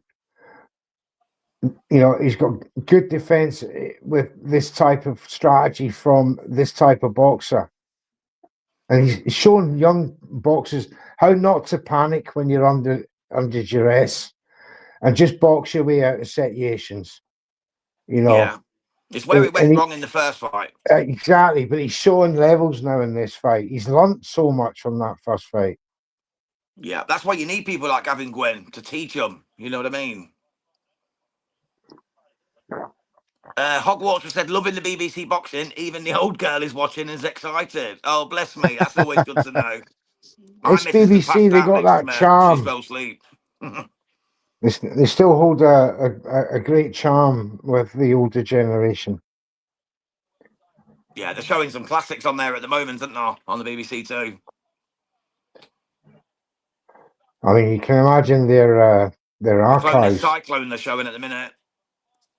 Ah, Mr. Barry McGuigan. Yep, they're showing him with the left-hand knockout. Beautiful move. Ah, Beautiful shot. Pedrosa. BBC used to be great for boxing, but then they got a little bit too leftist, didn't they? And they stopped showing what they class as violence. There's nothing violent about boxing. It's a sport. It's crazy. They need to get it back on, and I'm glad they have done. Glad Boxer have got this agreement with them because it can only help, you know, to get the boxing game back in the, you know, the mainstream. But yeah, it was always a part of you know your staple diet was the BBC, especially when I was a kid. You know, the You only have thing with the Grandstand Sunday BBC, where they show it, like show highlights of the they, boxing. they never ever showed any live fights because you know in America, obviously they used to shut down at midnight, so you'd never see the American fights until a week later on a Saturday or a Sunday. They show the special from the week before, but you know you'd already had the news and seen you've seen news clips of the videos of big fights, you know, late 80s and early 90s. So Well, they used to have it on Radio 5 Live, didn't they, back in the day? Or now whatever it was called back then. you get the radio. No, you'd have it on BBC Two, or was it BBC Four? Radio Four would Yeah, do that's the it. live boxing. I listened to the Frank Bruno Tyson fight back in '89. Yeah, I listened to it on the radio. I did. My old man woke me up. He come back from the army. That was the first boxing match I listened to. I was 6 years old. I was working in a casino. I used to work in casinos in my 20s. So that was a time when you couldn't watch the boxing from America. You had to listen to it on the radio. And I remember Tyson Bruno. And Bruno nearly had him down round 4. And you think, oh, he's done him. He's going to do him. And then Tyson come back and wasted him. It was such a shame, but it was something else listening to it. Oh, it was amazing, mate. It was amazing. I remember literally getting up my dad used to wake me up at like 2 a.m. when he'd come back from the army, and he'd take me downstairs. We'd sit in the kitchen. He'd have a beer. He wouldn't let me have a beer. Obviously, I was too young, far too young. But I'd sit there just listening to the boxing. That's what got me into it. I'd never, even thought about boxing at that age. And it just got me into it. And it was just, special moments that I'll never forget. It was the only time my dad ever talked to me. My dad was a military man. He didn't talk to me at all. Unless I were getting a smack for being naughty, I didn't even hear from him. But whenever the boxing was on, he'd come and drag me out of bed and say, come on, we're going to listen to the boxing. It was beautiful. It was beautiful. Great times, great memories. Yes, absolutely. And there's that last comment there quite rightly says, used to listen to Sugar Ray versus Macho Man and Lewis versus McCall on BBC Radio. I remember Lewis McCall. I had the pleasure of watching that fight, actually. Yeah, Cameron Vong's getting the better of this round again now after a good start early on from Gavin Gwynn. This is different class. This is different class from the first fight.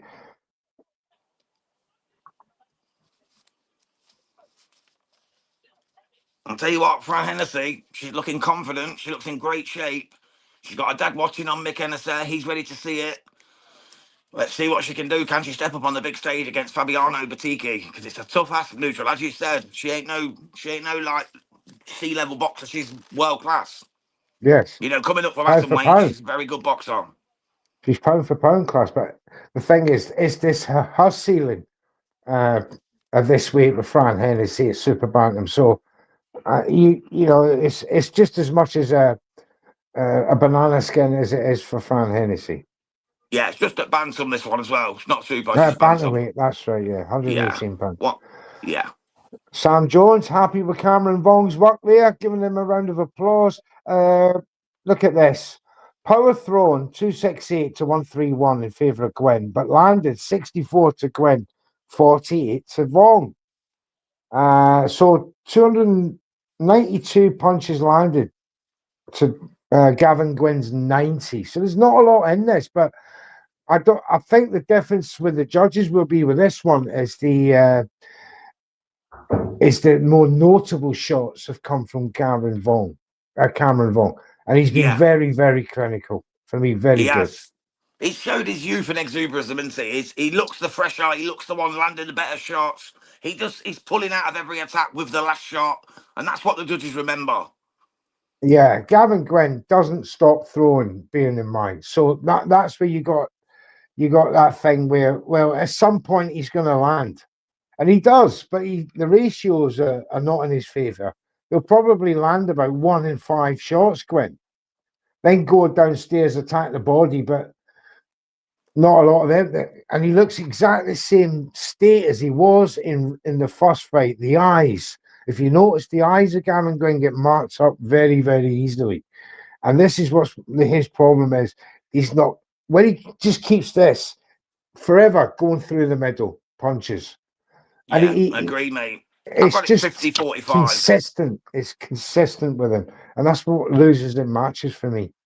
Yeah, I've got it 50-45 to Cameron Vong. I've got him winning everything. I know you gave Gwyn the first round, but I've got it all 5 to Cameron Vong. Yeah, I give Gwyn the first one based on he was getting some shots, but as other guys have said, you know, they give it to Vong. So I'm not going to argue if it's 60-54 so far, or 50, yeah. you know, 50-45, yeah. We're just on the 5th, so we're just about to go into the 6th. And we've just got Fabiana Batiki coming out on the Boxer card on BBC Two. Yeah, so she's coming out. Calling them out. 22 wins, 2 draws, 2 losses, 5 KOs, 29 years old, from Czech Republic, Czechia as it's now known. Used to be the Czech Republic, used to be Czechoslovakia before that. They changed their name more than most changed their underpants, but never mind about that. Dave Allen gave Gavin Gwyn the last 2 rounds. Yeah, well, that's his pal, isn't it? I don't think he's watching the fight through unbiased lenses, shall we say. But Dave Allen knows a thing or two about boxing, as we've seen. He's going to be announced, by the way. He's one of the ones fighting on the card, on the Lee Wood Warrington card, by the sounds of it, an 8-rounder. Who? Dave Allen will be fighting on the Lee Wood Warrington card. He'll be announced at the end of this show. Dave Allen's on the card. There's someone else as well, but I can't think of the name right now. But there is another person who's guaranteed a fight on the card. Here comes Francesca Hennessy, $2 billion baby. She's coming out with all her fancy dancers as usual. The whole shebang. Doing a little dance, you know. She knows how to make an entrance, does Fran Hennessy. $1 billion baby. The thing is, though, with these type of ring walks, you can only lose once, and then you have to change it. Because you can't come out like that when you've lost. The lassie can't stop smiling. I wouldn't stop smiling if I was in her shoes. Well, she's got into the game because of her dad, ain't she, Mick Hennessy, you know, Hennessy Promotions. That's how she got into the game, but she's proven herself so far. She's just got to do it tonight against a world-level fighter. Albeit coming up from a couple of weights below. She's done 2 rounds before she's got in the ring. Lee Mack says, my missus came downstairs, then she was like, what the fuck you doing? Got caught buzzing out for a bit of Fran Hennessy. Honest to God, bad timing can get you in trouble, can't it? Absolutely. Gwen's still coming forward in his belligerent style. Zero head movement. Still getting pieced, but he's still giving it back. As long as he keeps himself in the fight. There we go. There's Fran.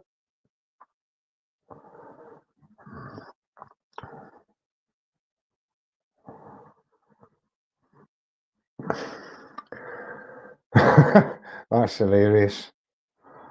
What can Gwen do now? He's got a man in the corner. That's a better shot from Gwen. He needs to pin him down. But Vong smiling through the guard.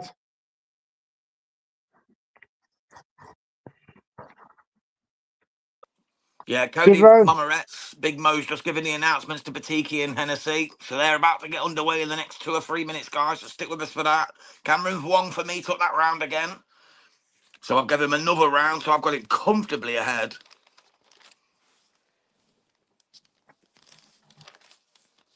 So the co-main event on BBC One.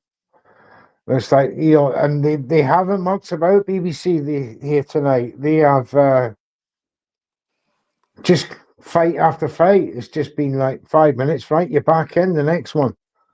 Big Rye says, is Vong winning, Mr. Neutral? He's won every round, mate.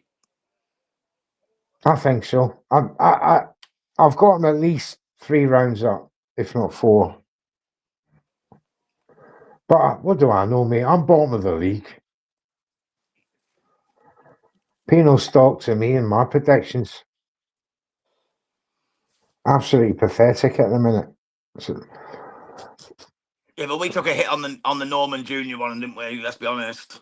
And the Yard fight. Yeah. And the Masons. And the Noakes fight. Oh, there's been a punch to the back of the head there from Gwyn on Vong, and Vong don't like it at all. He's just pulled up and said that's bad. But the referee's telling Vong off for turning his back. They touch gloves, and we're going to get back to the action.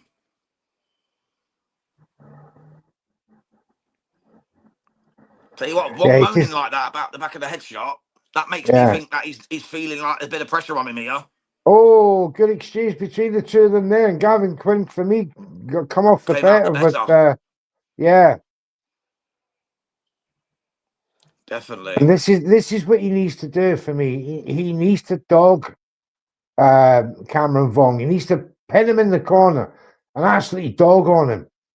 But Vong is a bit too wise for that. He's throwing good shots in response and leaning Gwen away from the corner or the ropes. Oh, good uppercut, Vong. That was a beautiful little right check uppercut, weren't it? Come through and got him really nice there. And there's another one off the clench, off the guard. Bradley Skeet was a great fighter, mate. Lovely combination puncher, slick as they come. I like a bit of Bradley Skeet back in the day, definitely. Should make for a good trainer as well. Should make for a good trainer. Knows boxing inside out. Yeah. Hogwarts says Gavin don't seem to be putting any power behind any of his shots. And that back of the head button is still bothering Vaughn because he's just rubbed it again. Oh, up against the ropes. This is where he needs to be, up against the ropes. Gwent and going hell for leather. Dominate his man.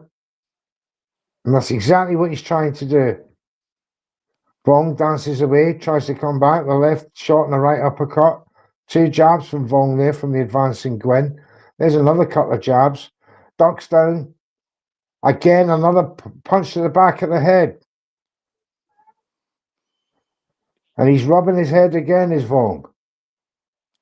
I'll tell you what, in the other fight, Hennessy started sharp. She's popping some shots out on Batiki, but nothing really of any note landed. Batiki just looks staunch and ready for any action that comes her way. But Hennessy has started nice with the movement. She's guiding in some nice jabs. But nothing of note landed just yet with 40 seconds to go, 45 seconds to go of round 1. Yeah, Batiki just staying in the middle of that ring, just forcing Hennessy around the outside, who has to come in like Bevel style, pop shot, and then dancing back away.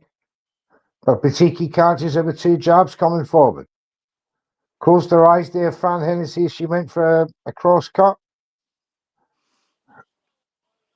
And Batiki still coming forward to the advancing on Hennessy, swings around, puts her onto the ropes. In that fight, nothing major's landed so far with these two. Just pot shots so far. As we're watching Cameron Vaughan taking a rest in between rounds. They took two heavy back of the head shots in that round from Gavin Gwynn. And then Gavin Gwynn got the better of the exchanges in that round. I give that round to Gwynn, Jams. Yeah, I get 25 that Gwyn as seconds well, to mate. go. That's the first round I've given to Gwyn so far. I definitely give him that one. Who's that putting messages out? I can't see that. Is that Big Rai? Yeah, one second. He said Hennessy, first round, far better footwork, quick, nothing major landed. Yeah, I agree, right, completely, mate. I gave that to Fran Hennessy just for her movement alone. She looked really good. She really did. So 1-0 Fran Hennessy after one round.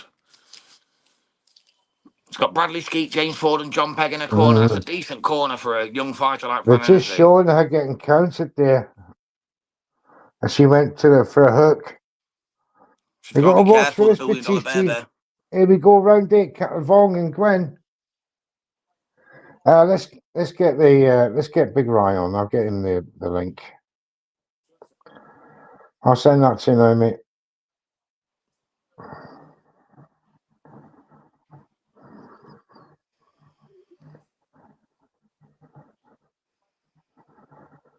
See what he Wong and thinks. Gwyn's just getting a bit raggedy hand now. But Gwyn's pushing forward and Wong's back in the corner.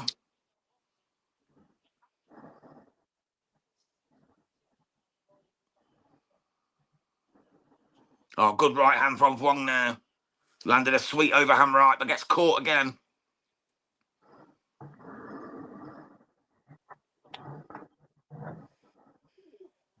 It's getting a bit scrappy now. Let's go back to the Hennessy fight. Hennessy's popping out. Oh, nice little right hand there from Fran. Just landed on Batiki. Batiki, though, looks fresh as a daisy. You can see she's come from a smaller weight. It's going to take a lot to slow her down. But Fran's doing the right thing, keeping moving, keeping her working constantly. But Batiki's starting to let her hands go now. Hennessy fires back with a nice couple of body shots. And then ducks the attack. Vong's been hit to the back of the head again. This could be a point off now from Gavin Gwynn. This is literally like the 4th or 5th time. He's warning him. It's only a warning. The fact that Wong keeps moaning about it, neutral, that's the worry for me. The fact he keeps whinging about it. I'm getting worried here because I've seen this before with back of the head shots. And it seems like you don't want the dirty fight. Don't want the dog fight. I just hope they don't come to anything bad later on because, back of the head punches are not good in boxing. No, it's a one-way trip to CTEville. Lee Mack 2-0 Hennessy, agreed, mate. But Batiki was better in that round, but I definitely gave it to Fran still. We know the judges will. But Batiki did do some good work in that round as well. But back to the Wong Gwyn fight. We've got 45 seconds to go, just under, of round 8. And it's rather typically much like the first fight, the belligerent Gavin Gwynn, who keeps coming forward as Vaughn takes another back of the head shot. And now he's invisibly in trouble as Gavin Gwynn continues his relentless attack. And Vaughan's just trying to punch his way out of these off the back foot from the advancing Gwynn. He's getting outmanned. It's his man strength now. The young 23-year-old against the 34-year-old Gavin Gwynn. And he's been taken to the trenches by the old guard. And Ben Davison's going to have some work to do. I'm giving that to Gwynn again. I'll give that one to Gwynn. He's going to have to do some work with young Cameron. He looks visibly in trouble. Yeah, he definitely doesn't like it, mate. He keeps moaning about the back of the head shot sometimes when there's nothing even there. And that's a worry. When they're whinging, just get on with it. If it's back of the head shots, if the ref sees it, he'll call it. If he doesn't, then just get on with the fight. Wong just seems to want to point it out every time, and that reminds me of someone who just wants to quit or wants to get out of there. He wants a point taken off. Yeah, so he's worried about the scorecard. And to be honest, he's ducking. If you look, it's Quinn's throwing hooks and he's Oh, ducking down, and that's why he's getting caught on the back of the you're head. right there. He just ducked into an uppercut in that Yeah, replay. absolutely, absolutely. That's what he's been doing throughout the fight. He ducks down and then whinges when he gets caught on the back of the head. That's going to happen if you duck. You know, you got to take the rough with a smooth and just get on with the fucking fight for now. Complain afterwards, by all means, but right now you're in a fight. Get on with the fight, mate. And he's still He's showing he's his still holding the back of inexperience his head. here.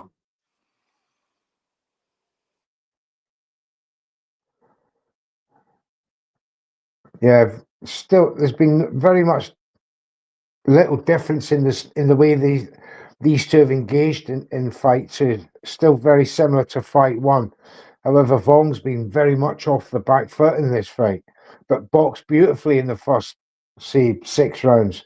But Gavin Gwynn's coming back into this fight, and now as they go toe to toe in round 9 of 10, Vong is now tired of running and moving, and he's engaging with Gavin Gwynn in the middle of the ring. Is that a good move, Jams? I don't know, because again, the strength of Gavin Gwynn, as he picks his target with a right hand and He still looks like he's taking his struggling a fight bit, to the doesn't young he? man, though.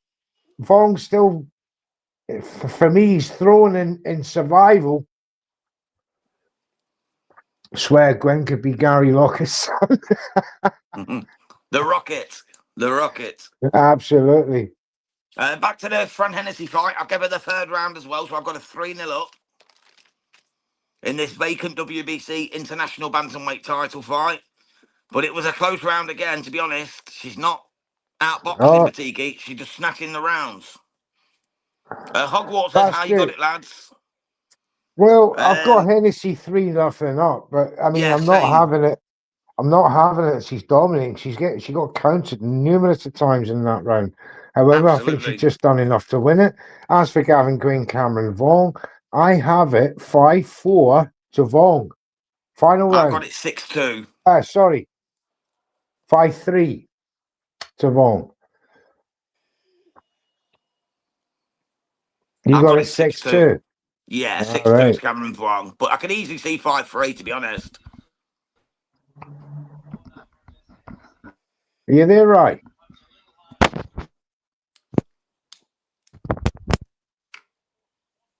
How you He's doing, just got to mate? get his headpiece working. Tap the old. Yeah, I like the Rocket Locket, mate. He's great, lovely. I've not met him in real life, though. I've seen him at shows, but I've never actually spoke to him.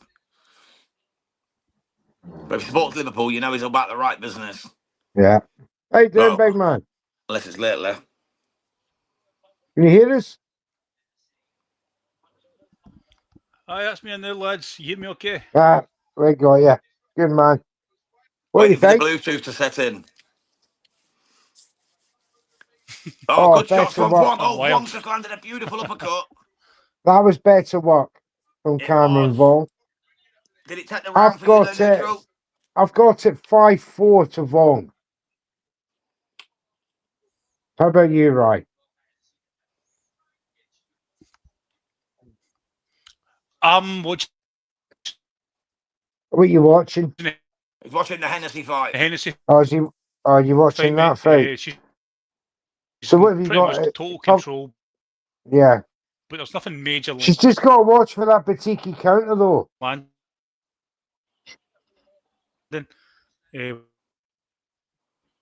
Which is what most of their fights are like. Oh, we lost him.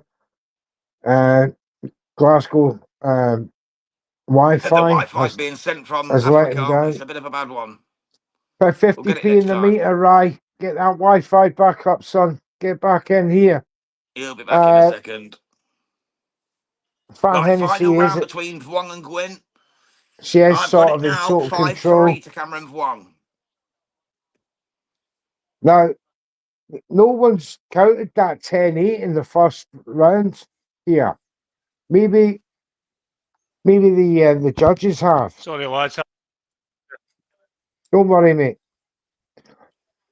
They've Right, got to in the River 86, Mersey. 85 for Vong, mate. What have you got it? I've got it 5-3 now. I've got it. I'll give Gwyn the last 3 rounds, so I've got it 5-3 to Cameron Vuong. 5-4, sorry, now. 1, 2, As I 3, was saying 4, 5. before, Vong is no longer 6-3. fighting My off the bad. back foot. He wants to engage now. And since he's done that, he's done better for me. Probably should have done this strategy from the start. But knowing that Gavin Gwynn is one of them fighters that takes you the full distance, you've got to have a couple of rounds off for this guy. But that's even just as dangerous because he never stops coming forward. So Fran Hennessy comfortably up by 3 rounds. 4-0. 4-0. 4-0 now. Yeah. She's got 6 rounds to go. Yeah, she's in total control. So are we pit bull, isn't she? I think everyone in the league had a Hennessy UD. Yeah, I took Hennessy as well. I think we all did in League One. Every single one of you took Hennessy UD. Yeah. Yeah. We know what she's about. And in League Two, it was all Hennessy UD. Oh, Gwyn's having a right go at Vuong here. He's having a right go. He's letting his hands go. He's landed a couple of uppercuts and some nice left-right combinations. He's really starting to put the pressure on young Cameron Vuong in the 10th round here. In Birmingham. He's I'm really going to have to having a rewatch. go. I'm going to have to go back and watch that. Yeah, he's really having a go in the regretting 10th not round. watching I've that got it live. 6-3 to Cameron Vuong at the moment, but Gwyn's Oh, not he's out cut of this. him up. Vong's cut him up now in the left cheekbone, right cheekbone. Those left uppercuts have been getting home. 35 seconds to go in the fight. Round 10. Gwen, as usual, going for it. Every punch counts. Cameron Vuong just holding and trying to weather the storm, then come back with combinations of his own. But Gwen, again, takes him into the trenches and says, no, you're coming to fight, son. 13 seconds to go. And this justified rematch. It's been a great fight, to be fair. And Gavin Gwynn has fought like a warrior once again. But a telling uppercut from Cameron Vuong at the end of the fight as the bell goes. I've got it 96-94 to Cameron Vuong. What about you, Ryan? As you said, you'll have to go back and rewatch it. Surprised, as I say, I'm not watching the fight, mate. I'm watch it, mate. I'm surprised he didn't have it in the league, to be honest, because the first fight was quite entertaining. Do you know what I mean? It was a lot of people think it went either way, but I'll need to go back and watch it. No. Is Hawkan in the chat? Do you guys know what time the UE Fury fight's on? Out of curiosity. Tomorrow? Yeah, that's around 9 o'clock tonight from Rotterdam in the Netherlands. Oh, tonight? Is it? Yeah, it's on Is it tonight? pay-per-view, that one is a GBM show. It's Oh, pay-per-view. that's right. That Dutch pay-per-view. Yeah, I will be about 9 watching it. o'clock, mate, against Michael Webster. Yeah, Aye. yeah. Gradus Kraus won. Yeah, that's at 10 p.m. 96 says Tony Bellew. 95-95. 96-96 for the other one, Dave Allen. I've got it 97-93 for Cameron Vuong. I don't know how Dave Allen, he's scoring 10-10s. You know what I mean? It's a 10-round fight. He's scoring 12 rounds. Yeah, I don't get it, mate. So I've got that it's 96-94 for me, Cameron Vuong. I got This could well- 97-93. And we could be looking at a split here.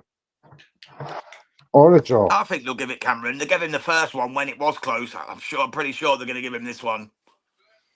Because the first fight was much closer than this, and they still give it a UD for Vuong, so I cannot It's imagine just a they're not real going to give him good the walk. UD here. But it depends on what the judges like and what they're looking for. Gavin Gwynn did more than enough to satisfy criteria. Right, Bitici just going into this fight now, gents. Oh, counters Hennessy again. But the good thing about Hennessy, she throws bundles of combinations, scoring combinations. There you go, 4 to the body, round the side, but not impressively stunning power shots, but they're attractive to judges. I mean, she's winning every round so far. I mean, but sometimes against a better fighter, I mean, she's doing like some silly footwork there, like kneeling down and a bit too flashy, dropping the shoulders and stuff. You know, that Yeah, left, yeah, right, that left hand annoys me. When it's Aye, below the waistline, that starts to annoy me. Aye, Hey, Because you're lads, I'm taking going the to duck out piss and get there. the scorecards for the wrong fight, okay? I'll see On you in you a go, moment. son. Cool. But you've got to have zero respect for your opponent's power. You know, when you're throwing punches from the hip. I don't know if that's always been part of a game, but it as a trainer, as someone watching it who's a bit of a, I like to see people be well rounded in all areas of their craft. That annoys me. Those low left hands.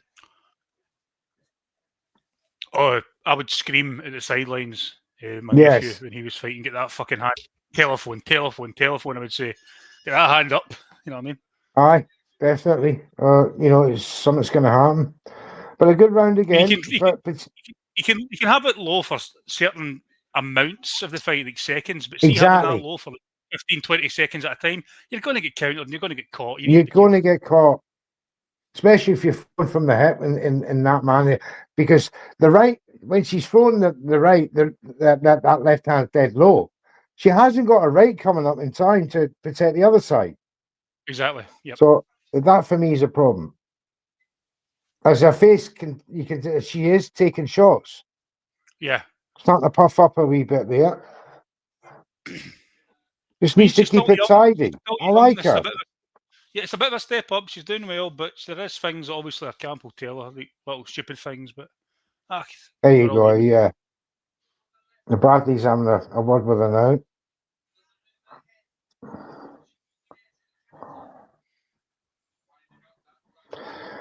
Well, she's comfortably ahead. It's only hers to lose from here, which shouldn't really be a problem. She should win this by YGD. Let's see what's happening in this fight. Cameron Vaughan, has he got it? What we saying? Still not announced yet, mate. It's took them a long time, which usually means draw, but let's wait and see. 1 second. They all look confused. Yeah, they got all confused looks on their faces. Not quite sure what's happening. Right, David's got his he's got a scorecards now. Yeah, absolutely, mate. Right, comment there.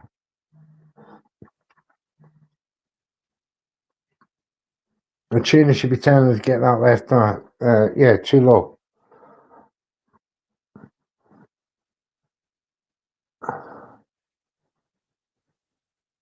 Even the commentators are saying she's got to be careful. She's there to be ahead. When she's fighting in the pocket, she's showing good strength. She's using her shoulder to throw her off. I mean, you don't think that looking at her. It's a majority draw, lads. Oh, I knew it. I knew it. Right, it was 97-93 to Cameron Wong, but then the other two judges had it 95 a pop. 97-93 to 295s. Oh my goodness. Howard Foster was one of the 95s. The other judge had it 97-93, same as me. I mean, 97-93 is way out. I think that's how I way had out. it, though. To be fair, I can see it. That's how I had it. I can easily see 96-94 as well. But I didn't see that as a draw. I think Wong won the fight. Was it a close fight? The way you guys are talking, Vaughn was well ahead after what?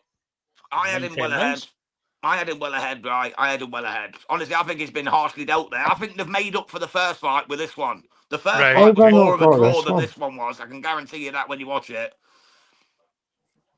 We're going to have to have a third now. The first 6 rounds comfortably as well, like no question. The only round that was even in question was the first round.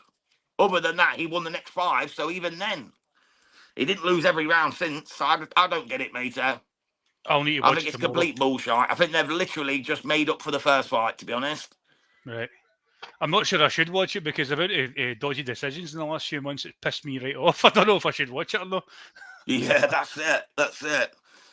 This ain't too bad. Gwyn kind of deserves it because of how he fights, but he didn't win the fight, mate. He did not. He didn't draw the fight. He didn't win the fight.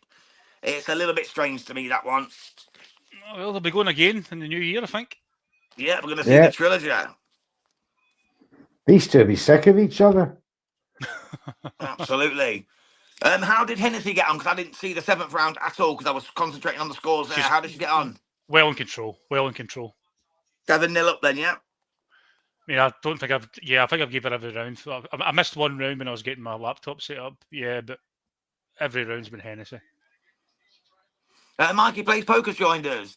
I'm not long got in from the football match, lads. Had a few pints after full time. Buzz in the boxing is on, and of course, you'll have to do in the comms.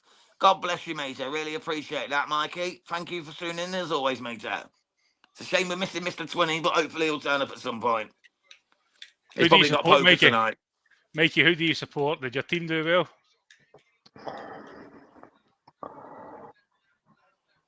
He just said legends. Oh, well. Hope he doesn't mean Man United. He's He's a Man United fan. I'm not sure if Mikey supports them too. I don't even know the football scores today, to be honest. I know Newcastle were 3-0 up at Everton after 25 minutes. That's about the only score I've seen today. Oh, it's Carlisle. Carlisle fan. Fair play. Don't mind a bit of Carlisle. Oh, well. Right. And they got the win as well. Congratulations to Carlisle. Don't mind them at all. No threat to Liverpool, mate, and how bad we are at the minute. You know what I mean? What the hell is happening? I think they beat Liverpool right now. No, I think anyone would beat Liverpool right now. I could beat Liverpool on my own right now, and I ain't played in years. I've never seen a team just totally go from the best in the 4-1 world. at home the other day. Oh, I just don't understand. Like, that's some capitulation. I mean, you've got enough players, even if you didn't sign any players, you've got enough players in there to surely finish top 4. Do you know what I mean? It's like, I'll tell you something. Salah's gave up, right? Salah has completely gave up. He does not give a flying F anymore. He's got his last payday. He does not care anymore. He doesn't even try. He's not a patch on the player he was last year or the year before or any year before that. He's worse now than he was when he signed for Chelsea from Basel. He's that bad.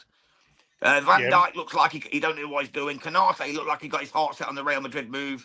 And now Real Madrid don't want him because of how bad he's playing. The new players, Etikite and that, can get the odd goal here, but doesn't do fuck all. You know, no gameplay, no teamsmanship. Just a greedy Frenchman who tries to score when he can. Just awful, mate. We just look a disjointed team. Even Alisson looks shit. The best goalkeeper in the world for the last 10 years looks garbage. We look a train wreck. We're a train wreck. If we were Leicester City, we'd be relegated. Let's put it that way. You know what I mean? From Premier League winners to relegation. Yeah. Honestly, we're awful. We're awful. Breaks my heart, but we are. I'm quite glad I don't really bother with club football anymore. I'm quite glad. Yeah, to be honest, I've lost interest in it lately. You know, I'll stick with the boxing, mate. At least you know he's an absolute winner most times. Yeah, but saying that, this sport is fucking frustrating as hell for us because we can see a lot of dodgy decisions. You know what I mean? It always happens. There's a lot of bullshit in this sport. Absolutely. Mikey Blaze Poker says National League is where it's at. 11 unbeaten and we still aren't top. It's going to be a 10th season. Right, who do you support? Mate, that's it. I don't really. Right, who do you support? Says Lee Mack. I'm a Scotland fan first and foremost, but I'm from a place called Hamilton, and we've got Hamilton Accies. Academicals. I like having Academicals. If you want to do some research into what's happening with them, Liverpool's got nothing on the shit show at Accies. Accies have got a home stadium, right? They're not even allowed to play in. They have to travel to a place called Clyde to play their home games. They're not allowed to play in their home stadium. That's how crazy Hamilton Accies are right now. Is that safety issues with it? No, because Clyde play at Accies. It's because of like money owed and money owed rent on the stadium and bullshit. It's fucking, do you know what? If I actually gave a shit, I would be angry, but I find it quite funny, to be honest. Well, Frank Hennis is starting to piece Patiki up here, guys. Starting to piece her up a bit. She's landing every shot at will now. Patiki looks bereft of ideas. She's not really letting her hands go. She seems to have settled for the UD loss.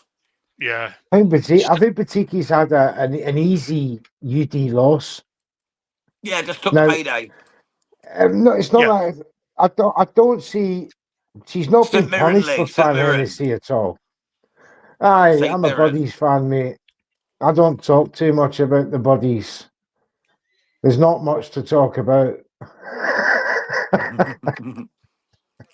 I try not to talk about Liverpool at the minute. Who did we have? Was that a stoppage? Wait, what? Well, Have they stopped it? No, they've not stopped it. No, Oh, I've seen Lee's comment come up 18 points. I thought they'd stopped it. No, it's round 10. Oh, it's the bell. Round 10. Yeah, no, Yeah, 18 points for this this is one, Lee, mate. obviously- You'll get 12. You get 12 At for least the you know UD. she can go 10 rounds now. Every single person in League 1 and League 2's get maximum points for this, I'm guessing. Yeah, very much so. There's never a knockout in this. Could be worse, Mr. Neutral. You could be a blue. That's my cousins. They're all Mad Rangers fans. Christ, I'm for My the Rangers. dad- I'm for the my Rangers. dad captain was of the world. My dad was a Celtic fan, and I stayed loyal to my hometown, Paisley. I was hoping to play for them when I was a young man, but they took us south. That was a bad mistake. Carlisle played St Mirren in pre-season and drew 2-2. That's right. I remember that result. Paisley's having a wee bit of a resurgence in it. That's how I know we were doing well. Drawn to Carlisle. Yeah, it's a good wee stadium, isn't it? The Smetsa Stadium. 8,000. Paisley in general's the shithole that it was always advertised. Yeah, it's always made out of it. It's been lovely, Paisley. No, there's a lot of money getting put in it right now, and there's a lot of things in Paisley that are nice. It's a lot nicer than what it was. You know what I mean? Oh yeah, go back to the 80s wasn't too hot, but I love the way they've done it. They've kept the old buildings. Aye. And they've just cleaned them up. They've cleaned them all up. It looks beautiful there now. Was that a home show? Sandblasted. Was that a home show in Paisley and didn't think I was going to walk it alive, mind you, one time? Really? Right, back to the fight, guys. Back to the fight. We've got 30 seconds to go between Hennessy and Batiki. Yes. Hennessy's still in full control. She's piecing it's them over. up. It's finished She's now, looking really good. This is a great win. I know she's bought her up. This is a very good win. I'll tell you why. Good performance from the This $1 billion girl's baby. pound for pound. This is a pound for pound contender. She's gone up in weight. She's won in every. every. Feet though, doing that dangerous move. Have you noticed Fran Hennessy keeps dropping to her feet? Yeah, like, she does bringing back up. It's a very strange move to be doing. It's overconfidence. She does that Two shows at the same time is so irritating, says Hogwarts. I think you're getting best because you're always getting boxing with us. There's no breaks. 20 seconds to go in round 10. Van Hennessy once again drops to her knees. Finishing the show strongly. Swatting. Neutral, can you send Lee Mack the link? He wants to join us. Yeah, I'll send him it. The fight's over, lads. Are you watching on normal TV? No, are you on iPlayer? No, I'm watching it on an app. Yeah, I'm on the iPlayer app as well. That's why I'm behind. That's why I'm behind. That's right, Mikey. Non-stop action here in Red Corner Boxing. There you go. I've sent that to you, Lee. Yeah, just to go back to Hamilton Academicals, I remember that BBC documentary. Do you remember about the female hooligans? They were all hammy-ackies, weren't they? Did you ever get to see that? No. Yeah, there was a BBC documentary about the women, like the first group of female hooligans. They were Hamilton Academical fans, and they used to go around terrorising people. Do you remember that? The scheme in Kilmarnock? It was a good few years ago, but I remember it. I was meant to say it earlier, but I was trying to get back to the box. Yeah. See, the scheme, I don't know why. That was brilliant. It popped up on I was on YouTube watching, and it popped up, the scheme, and I thought, I'll watch a couple of these. Fuck me. It's entertaining, but it's also grim. Isn't it? Man. It's grim, so surreal. It is. It's so surreal, but it is life there. Aye. It's fucking mental. Yeah, the scheme. I love that. Some pure characters there. It's quite depressing, but in a way as well. It was fucking sad. It's depressing because it highlights the problems in Scotland. Aye, in the schemes. Aye.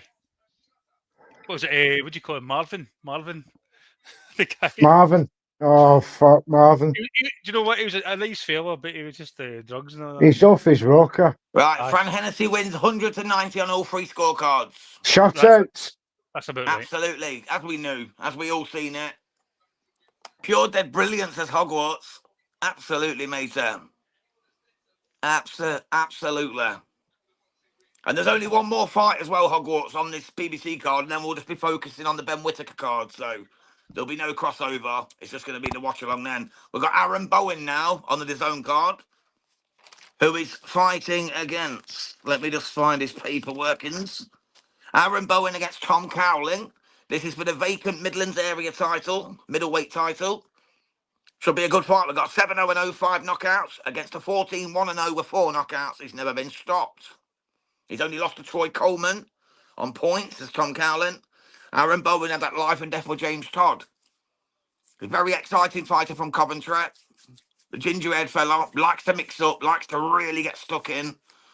So this should be an entertaining one to call for you guys. And we'll probably have this fight over with before the Frazer Clarke fight starts. He had that good win against Ben Vaughan, didn't he? Last time out of that majority decision.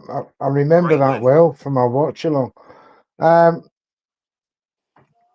Very, very good. However, this will be a tough fight for him. Tom Cowling, he's much more experienced. He's only lost the once. He's very handy. He's very, straight up orthodox English boxer. But Bowen's got that. He's got something about him, right? He's got that dog. You can't put your finger on. It just gives him that bit of je ne sais quoi to affect his results in the ring. He's not the prettiest boxer to look at, but I like his power.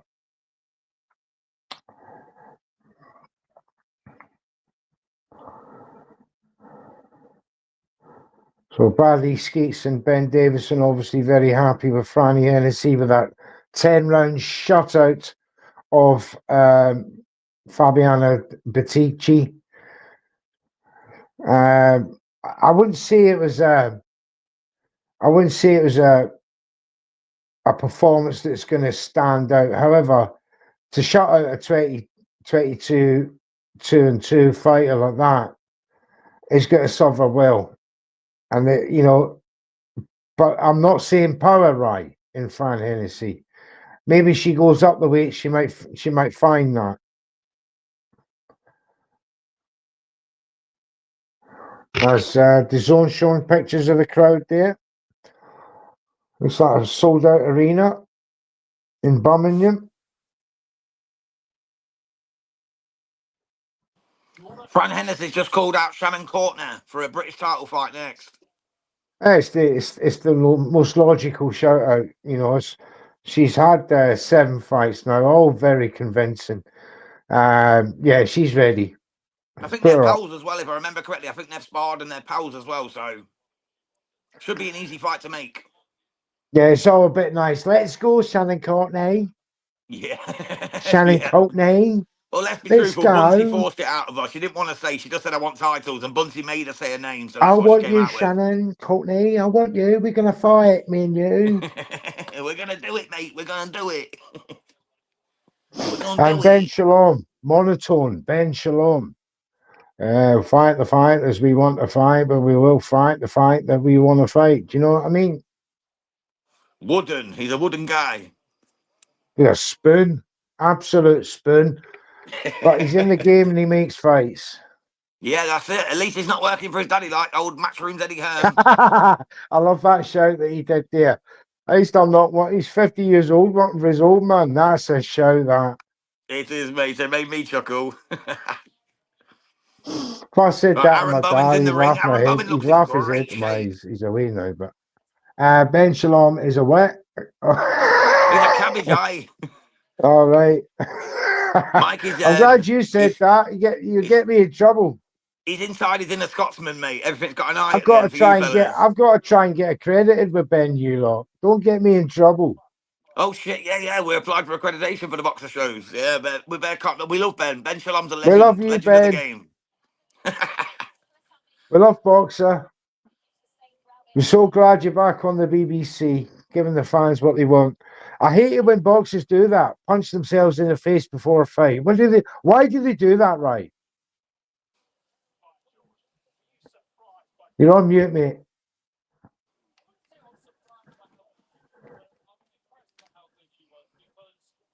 There you go, it's off. And there's another low left-hand boxer, but he keeps it up when it matters.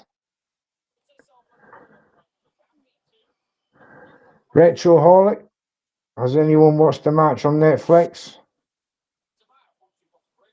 The Matchroom. Yeah, I watched that. It's real good, isn't it, mate? Very good insight into it. I'm surprised at how Matchroom is such a small team that they have for people. You know, you think it'd be a massive office full of heads and all the rest of it, but it's not actually. It's just a very few select people. So he's got that very slow style, Rye. I don't know if you can hear me yet, pal. He's got a very languid style, there's Aaron Bowen. But then he explodes when he goes. As he tries to deal with a two-punch combination. Extra Torres says he's got his money on Colin. All right. The money's on Colin. You probably get a good price for him there. I've got more money on Aaron Bowen. I don't know. I've stopped gambling myself. I've lost too much money. I won £6 on the horses thanks to Lee Max. A big up, Lee Max. Thank you for that tip earlier, mate. If it had come through us first, I'd have won £126. Oh, But because he come fifth, I got £6 profit. I'll take it. It's a win. A win's a win.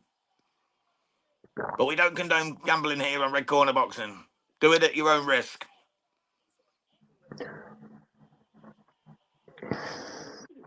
not a lot happening in this first round between Aaron Bowen and Tom Cowlett. Very much a chess match. Cowlin just take the centre of the ring, couple of jabs flashed out from him. Back comes Bowen with a couple of his own. Not to be outdone. Nice 1-2 combination, starting with a left jab and a right over the top from Cowlin. But back comes Bowen with three snappy jabs. Yeah, he's got a lovely left jab as Bowen when he gets going, the commentary man. He's the Ron Weasley of boxing, with a very serious look on his face. The Ron Weasley. He just took a nice uppercut from Carlin there. He did. Took a lovely uppercut, but took it well and comes back with a left right to the body and then a right hand over the top. Yeah, one thing we know about Bowen, he can take a shot, mate. We've seen that in the Todd fight. Oh, that was a little war when he got dropped in the second, won it in the fifth. It was a real little war of attrition. Yeah. Amazing fight. Nice couple of jabs for he just had to evade a big right hand. Good start in that first round by the two of them. I can't actually separate them. But if I've really got to give it a 10-9 any day, I'm going to give it a Cowlin, that first round. If you agree with me, Bowen. Tell us. I went to Bowen. I'm not so sure. It was close. Jams give it to Bowen. I give it to Cowlin. Just see. Tell us what you think if you're watching along as well. Just waiting for the main event on Boxer to come. That Frazer Clarke, TKV, to see out the night here, the first event. It's been a very good event by BBC and the Boxer. Very pleased with it. It really has. It's been fantastic. I've enjoyed every single fight, mate. I think it's just so good to see. Yeah, just so good to see it back in terrestrial television for us. Absolutely. The apps and the streaming world have taken over. I've got Frazer Clarke, Mike. I've got Frazer Clarke, and I've got him stopping him in round 6. TKV has lost 2 fights by stoppage, both in round 6. I think this is going to be a trilogy. 3 stoppages, round 6. Adelaide stops him in 6. Mercado stopped him in 6. I think big Frazer Clarke does the same. Mr. Neutral, though, I know is going for round 2. He thinks Frazer's going to get him out of there early and just deal with this guy. Yeah, let's see what happens. No mucking about. Get him out of there. Let's get back to the Bowen fight just for a moment while we wait for that main event from Derbyshire. We're back in Birmingham with Aaron Bowen against Cowlin. Tom Cowlin. Just notice a bit of swelling. Some nice jabs out. Some good work coming in. Yeah, just notice a bit of a swelling under the right eye of Cowlin, but he catches Bowen with a lovely left hook. That was a good shot as well. Like Bowen takes it well though. Left. Really pounced with it. Beautiful work. Lee Max got round 3. Frazer Clarke. That's right, Lee. Round 3. Tell you what, Cowley's doing some good work here, neutral. He's doing some good Aye, work. but that right eye is getting marked up. Those jabs are Bowen are getting through. There's another one. Then 2 to the body. Very good. He's got a very good stiff jab as Bowen. But back He comes has. Cowlin with 3 of his own in the right hand. Very telling shots there.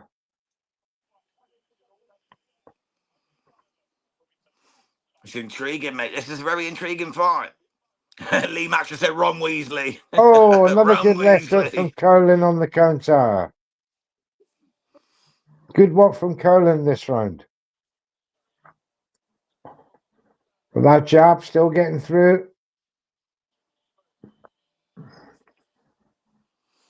Jeamie TKV is just making his ring walk on the BBC Boxer Show, live on BBC 2 in the United Kingdom, for the main event of the evening versus Frazer Clarke with a vacant British title at heavyweight. Are we going to have a 9 o'clock? We're going to have a 9 o'clock Main event main for event. terrestrial television. Incredible. As he comes out to the great Phil Collins, I can feel it in the air tonight. Extra Torres has come back, Big Right. We don't know where he's gone, mate. We've lost Big Right. I think he was having a little bit of technical problems with his headset, mate. Hopefully he'll rejoin us for the main event. Or he might just want to go and score it himself to make sure he don't get robbed on the prediction Collins. league. Oh, he's caught Bowen with 2 very notable shots in this round at the end there. Cowlin round for me. Yep, I gave him that round as well, Cowlin, just. Watchalongs Gamer says, best card of boxing you see in your life. I don't know about that, mate. It's been a great one. I've seen some good ones in my time. I've forgotten some good ones as well. Yeah, me too, matey, me too. There we go, we've got Big Right back with us. If he can get his camera working, we've got him back. There he is. You back, big man? Can you hear me? Yes, Can you sir. hear me? We can hear you. We got you. Do you know what I was talking about? I was talking for about 10 minutes, not realising that my PC had a little bit of a technical issue and wondering why no one was answering me back. Oh, Hey, been always there, the way, mate. Been mate. there, don't worry. Been there many times. I did the prediction show yesterday. Trill was in the building for about 10 minutes before I seen him.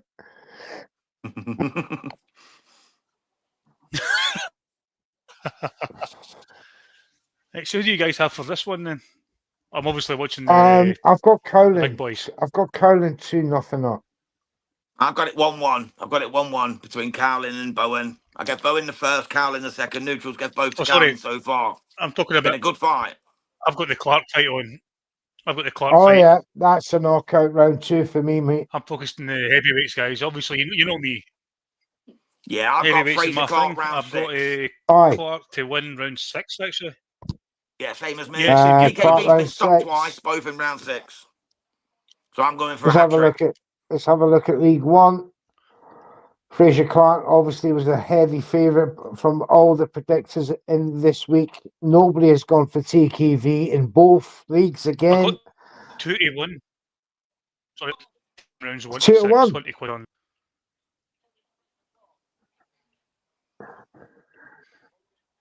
Yeah, shout out to John Joe Finnegan, who's friends with Frazer Clarke. They're both from Burton-on-Trent. He's been to see him recently. He said he's looking in great shape, looking confident. Yeah. So let's hope he delivers. I mean, Let's hope Frazer Big Clarke's Fraze the only delivers. man. Is the only man who's gone the distance for Fabio Wardley. Absolutely, and got that draw before getting took in the first. And he was unlucky in that fight. I thought Frazer won that fight. Torres, I'm back, mate. Don't worry. Why did you think you won it? I can't hear you, Paul. Ah, good man. Clarke Which and fight was that, TKV. Sorry. Clarke and Wardley. First fight. Split draw. In Wardley? Oh, it was close. It was close, It wasn't it? was. Do you know what? A split draw was fine in my opinion. It was. One of the, You that couldn't was my moan fight of at the it, year. but I thought Clarke absolutely had loved that fight. just nicked it for me. But I couldn't be angry at the split draw. But I mean, it was testament to his. I've only watched it twice. Yeah, but the form's working out well. for Frazer Clarke there. It's working out well. So I'm expecting a very swift Tell you what. victory here. Clarke looks in the best shape I've seen him. He looks big, but he also looks like he's packed on a bit more muscle. He's a big fella, Aye, but he's he got looks a bit more thicker muscle. this time round, doesn't he? Aye, he does. There's that beautiful Lonsdale belt. Probably the finest looking belt in the world. Oh, no doubt. Easily the best belt in boxing. Easily. Oh, these Lord two are going Lonsdale for is it. The heads are belt. going in. Arab Bone's loading up in his shots. He's got a lovely jab, Bone. That right eye of Cowlin's getting marked up. Thanks, Torres. Cheers, bruv. Let's go, indeed. I'm finally having a wee beer. I've been a good boy today. I'm going to relax. A couple of beers watching this big boys fight. Right. I'll be right back. Getting refreshments. Keep him entertained, right? 2 minutes. Keep entertained? Oh, my God. I'm going to say Rye's not watching the fight that's on, so he can't, can he? Rye's not watching the Bowen fight, so... I'm watching Frazer Clarke. It's basically just doing the intros now. Clarke coming in at 270 pounds. That must be on the cusp of the heaviest he's been. He's a big lad, but he does look bigger than he ever has. He's a big old boy. Do you know what? Let's see. He's a confident guy. Let's see how much that last fight with Wardley caving his face in, how much that affected him. I think he's going to come out. 264 pounds. Aye, for TKV. Aye, 264. That's heavy. I mean, I walk about 240, 250. Do you know what I mean? That's what I walk about at. I mean, that's... What? Yeah, what's your fighting weight? 220? No, Christ. Now, it'd be like 240. Like Usyk, I'm 6'3", so like Usyk, I'd like to be that. Like 230, 240. Yeah. But again, my weight can jump up fucking after a hard weekend in a munchie box. I mean, I could go close to 300. Bloody hell. I'm kidding, but there he is. Big Frazer's getting a big standing ovation now. As I look at the punch stats from Bowen and Cowlin, that's very close between the two of them. Total punches landed 42 each. First 30 seconds. First 3 rounds. First 30 seconds, TKV coming in, closing it up, a lot of hugging, pretty poor right now. Trying to fight on the inside. I can see him catching him with an uppercut from a clinch. That's how David Adelaide done him.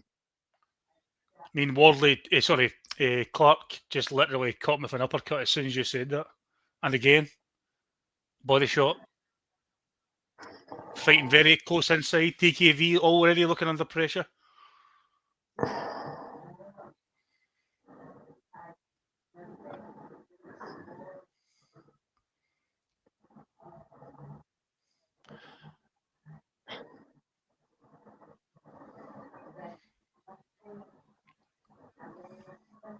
This ain't going to be a boxing match, I'll tell you that. They're just saying there, this is the heaviest boxing match ever for the Lonsdale belt. I'm not surprised, to be honest. 320 pounds in the middle of the ring. Clarke's thrown a good combination of different punches. Yeah, he's going up and down, but he's getting tied up so much. It's not a great. This is TKV for you. It was a stinker against Adelaide. Aye, that's what he does. I mean, Wardley's connecting. Wardley's boxing better up and down. But TKV's just tying him up, bringing him in. Wardley's wanting to box, and TKV isn't allowed at the moment.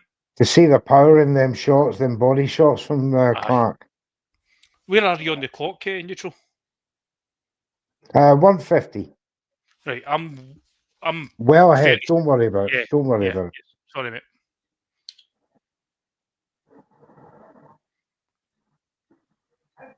But obviously, he's seen the weaknesses in TKV in his fights with David Adelaide Fraser. As I was saying, them uppercuts, he's using that too a lot. He's going to the body. He's softening him up, isn't he? He's softening him up in this round. You would think in this first round, TKV had been 6 rounds already. It's just a 1-2, then dive in and get a clinch. He looks tired already. Yeah. I remember that David Adelaide fight. They're both gassed. Aye. Oh, here he goes. Oh, what an uppercut that was. 1 minute mark. That's clearly a Wardley round. Clearly. A Wardley round. Clarke Wardley round. round. I've got that fight in my brain, sorry. Aye, I know what you mean. I'm the same. You can I see get the Bowen levels last here round in the already, Cowley can't fight you? as well. The levels, I mean, TKV's my level. I could do a job with him right now. It's You got Olympian there. You can see he's an Olympian compared to TKV. It's TKV always to me looks like a misfits kind of fighter. Just one of these big lumps that can hit. Also a club fighter. I've got it 2-2 on the Bowen fight, guys. 2-2 Bowen Cowlin. Dave Allen's got it 40-38 to Curlin, but he loves these 10-10 rounds though. Yeah, Tony Bellew's got it 2-2. Yeah, I don't score split rounds. I never have. I don't see why anyone would, to be honest. Oh, what a shot there from Bowen. He's staggered. He's down. Yeah, he's got him. Curlin's down from a left-right shot. Beautiful shot from the commentary ginger man. He'll get back up. But it was a delayed reaction sort of punch. Oh, and he went for a clubbing right hand. He just missed the chin of Bowen. Yeah, he's going to get took It's now. opened up in round 5 now. Aaron Bowen has had his man down. It's a 10-8 round. Takes him into a nice lead now. But back comes Cowlin.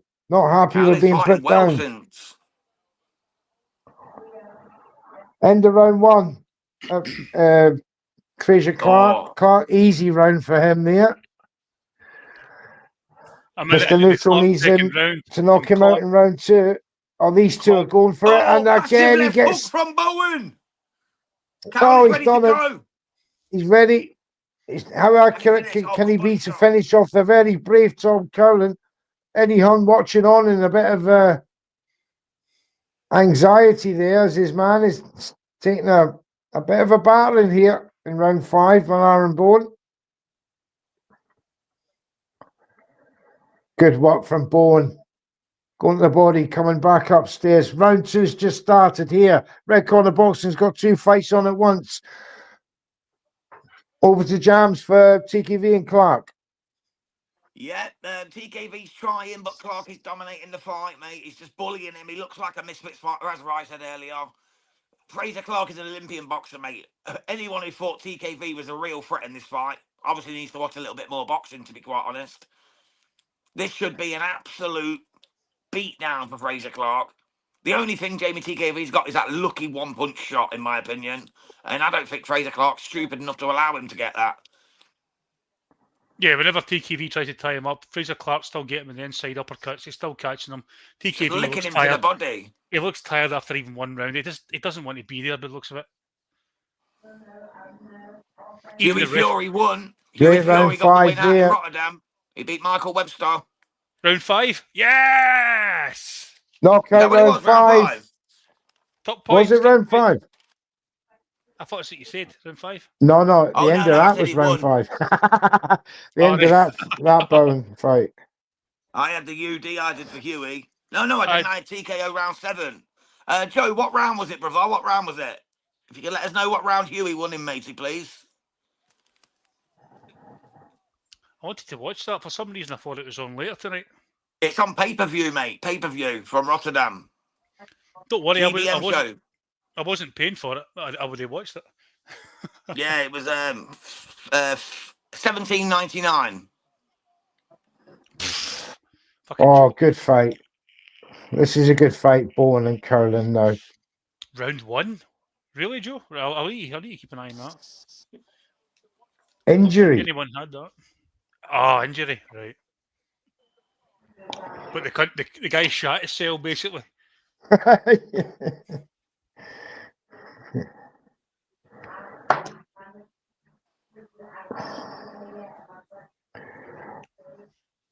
What does that So count as? A Yeah, he retirement? Knockout, retired due to retirement. injury. Knockout, yeah, knockout Michael retirement. TKO. Webster. Yeah, TKO. First round. Bit of double I check had that. round 3. I had round 3. I was the closest in my league.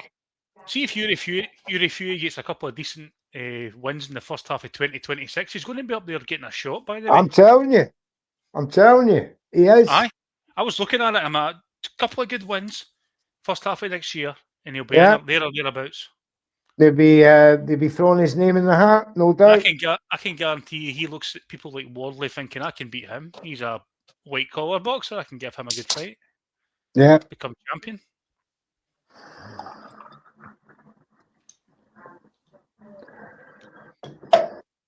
I'm actually more excited for the heavyweight division coming up for the next couple of years than I have been in a long, Yes. long It's starting to open up.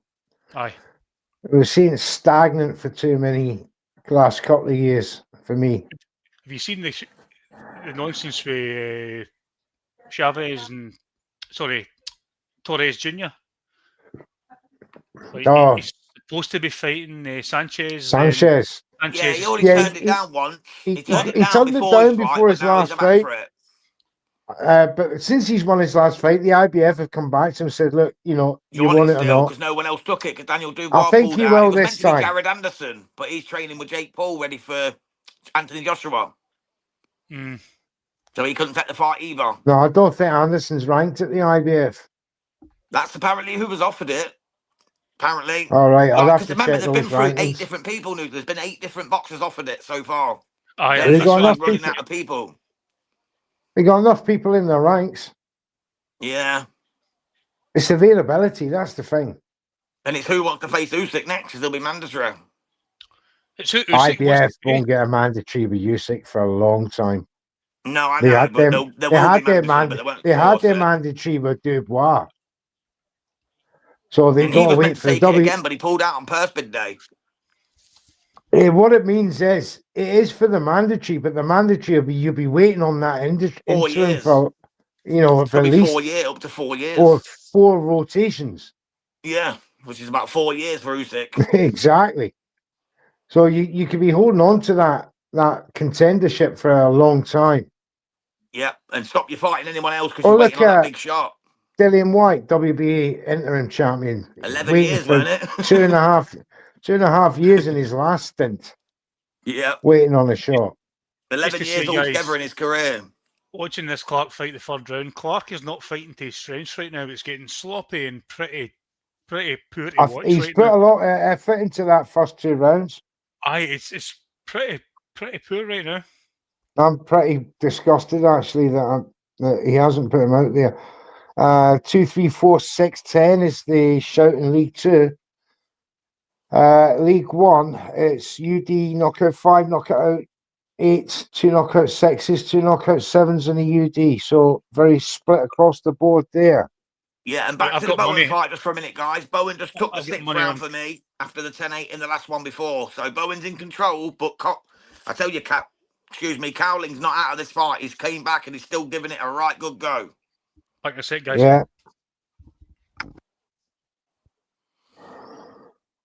Yeah, they're taking a point off TKV. Oh no, just a Still warning, just a holding. warning.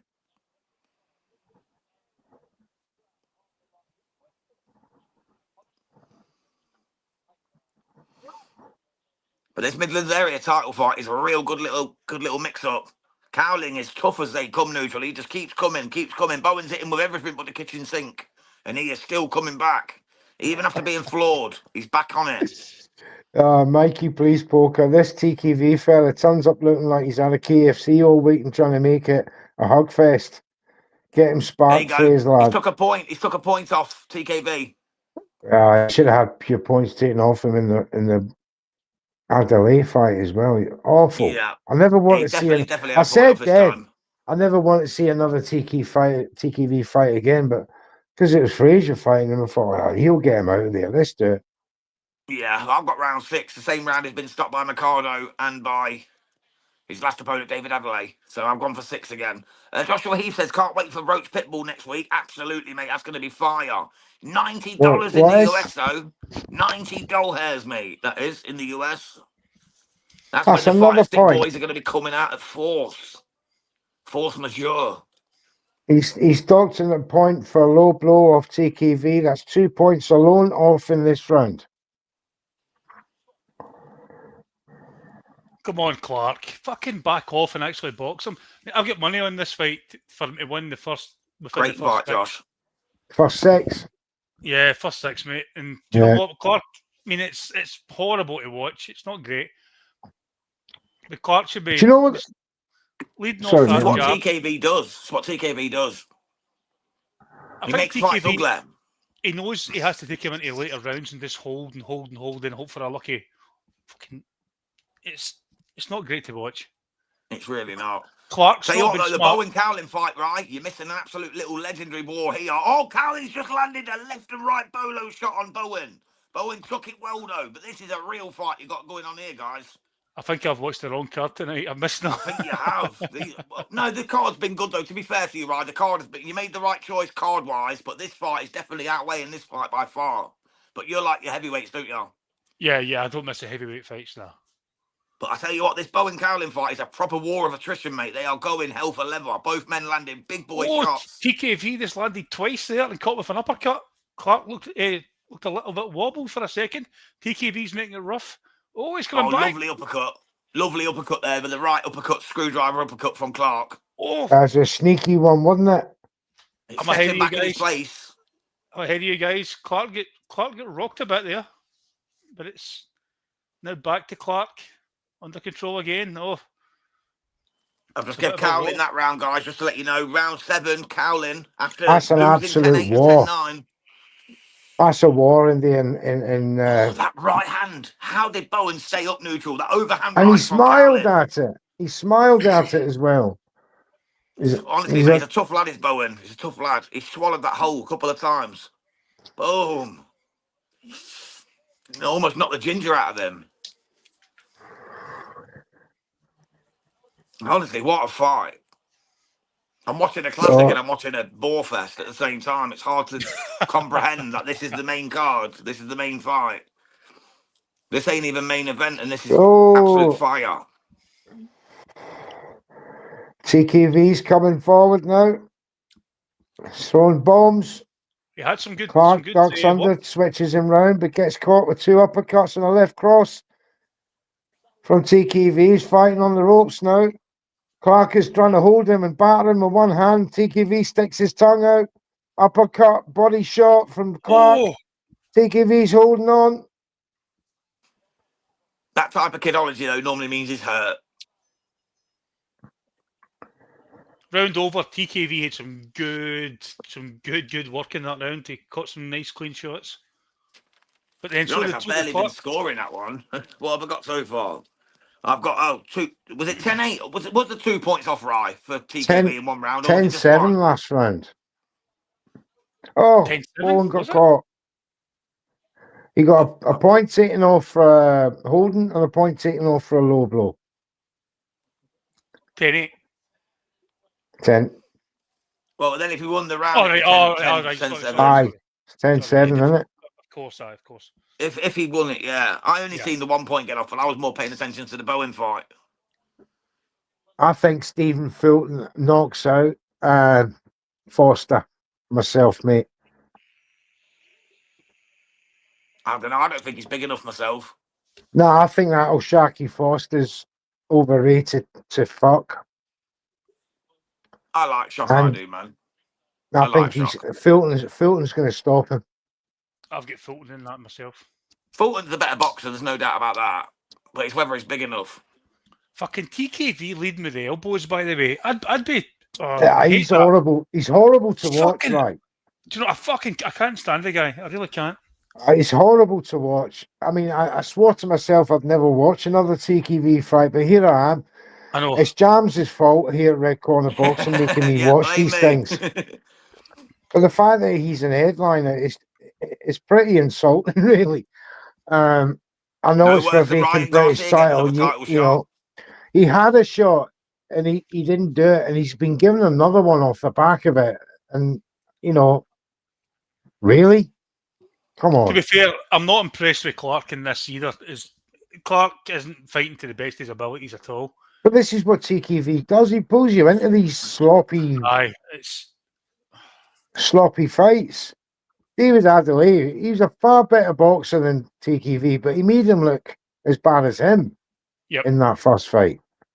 Almost got to him at one point. So this is his third shot at a vacant title. Clarke looks tired as well, to be honest. But well, Clarke's put on the beef for this one. As you can see, he's coming at what, 254 pounds. But he's carrying a lot more muscle, I think, than he has before. Yeah, he's looking a lot broader. You know, what we would call a conventional size for a boxer. TKV is very mid-heavy, you know, around the middle.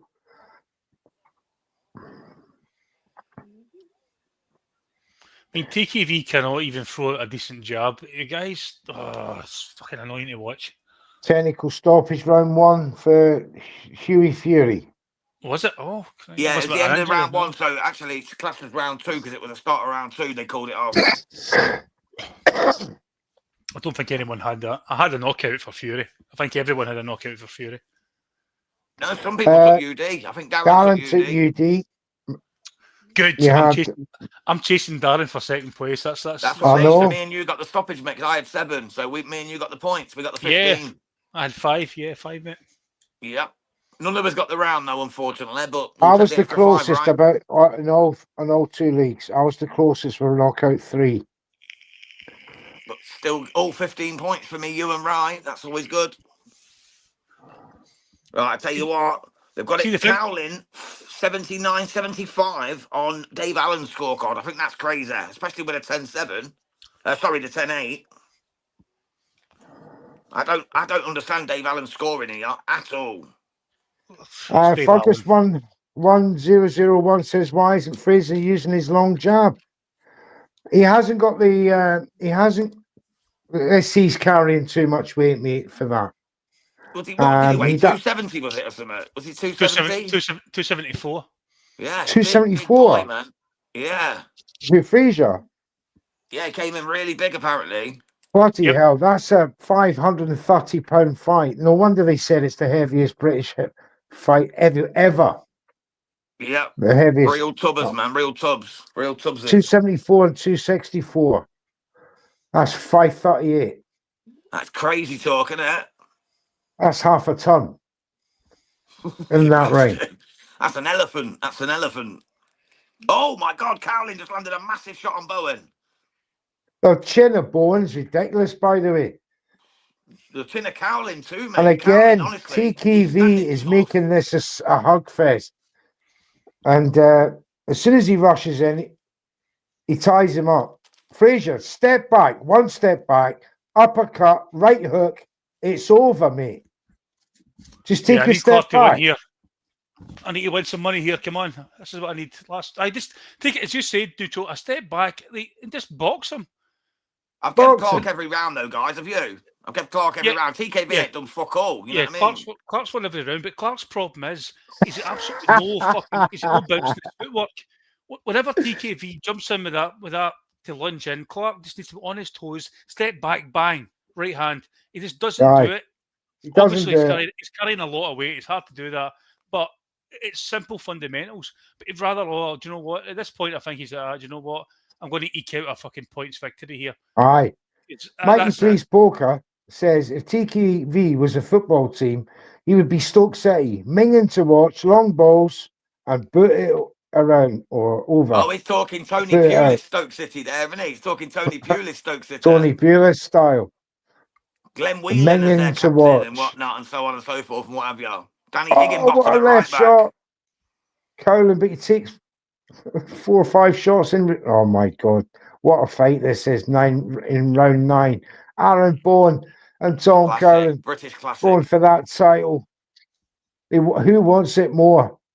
This is a classic fight. Midlands, mate. Big boy title for these lads. I think I'm going to turn the channel. I can't even fucking watch this anymore. Pardon my French. Jesus It is Christ. trash. Like And wait, no, right? Blaze 'Cause this is Poker our round, says, brother. Round 6. This is our round. Let's see if Fraser I can said, land one stand shot on this back, clown. jab, and box his head off. No need to get involved with that muppet on the inside. And Clark's good not been shout. great. Clark's not been great either. Let's not beat around the bush here. He should be. It's not. He's not been great. Right, in the other fight, back I've got injury. Carolyn. I've given 4 rounds, and I've got His back went. Bowen 5 rounds after 9. Webster's back went in the Huey Fury fight at the end of round 1. Rory DeLapp used to take the long throws. Yeah. Sorry, I was answering Mikey Plays Poker. Was that guy that used to throw the throws like a corner? The monster Yeah, throws used to lob out. it like literally halfway down the pitch, mate, for Stoke. Yeah. And that guy would get you 10 goals a season just doing that. Yeah, He well, that's did. what I they think would it was do. 6, 10, 6 or 10 8, yeah. 15 goals Aye. a season from the long throws. I remember And who that. was it they had, the big lad they had up front? Well, they had Crouchy, didn't they? Yeah, they had Crouchy for a bit. Yeah, they also had what was his name? You score a lot of goals. Not Unsoggy or something. His name was. Oh, Clark's going for it here. Come on, round 6. This is where we need the action to end. In the Clark got hurt there. TKV Clark fight. got hurt. Clark got hurt and he was leading in there. He got caught with a little inside left. Oh, right cross from TKV. All right, TKV Minute is. Minute 10 Bowen to and go Carolyn are in the going to 6th war as round. well. Doesn't look like me Unless they get knockout's one going to on the happen in this shoulder. fight. Nah, but my money's down the drain again. Oh well. Goodness gracious, Fraser. I mean, obviously, the bookies, the odds given for the knockout were not very generous. I wonder what they were for the Just landed a UD. massive uppercut on. Oh, Bowen's ready to go here, but he fires back again.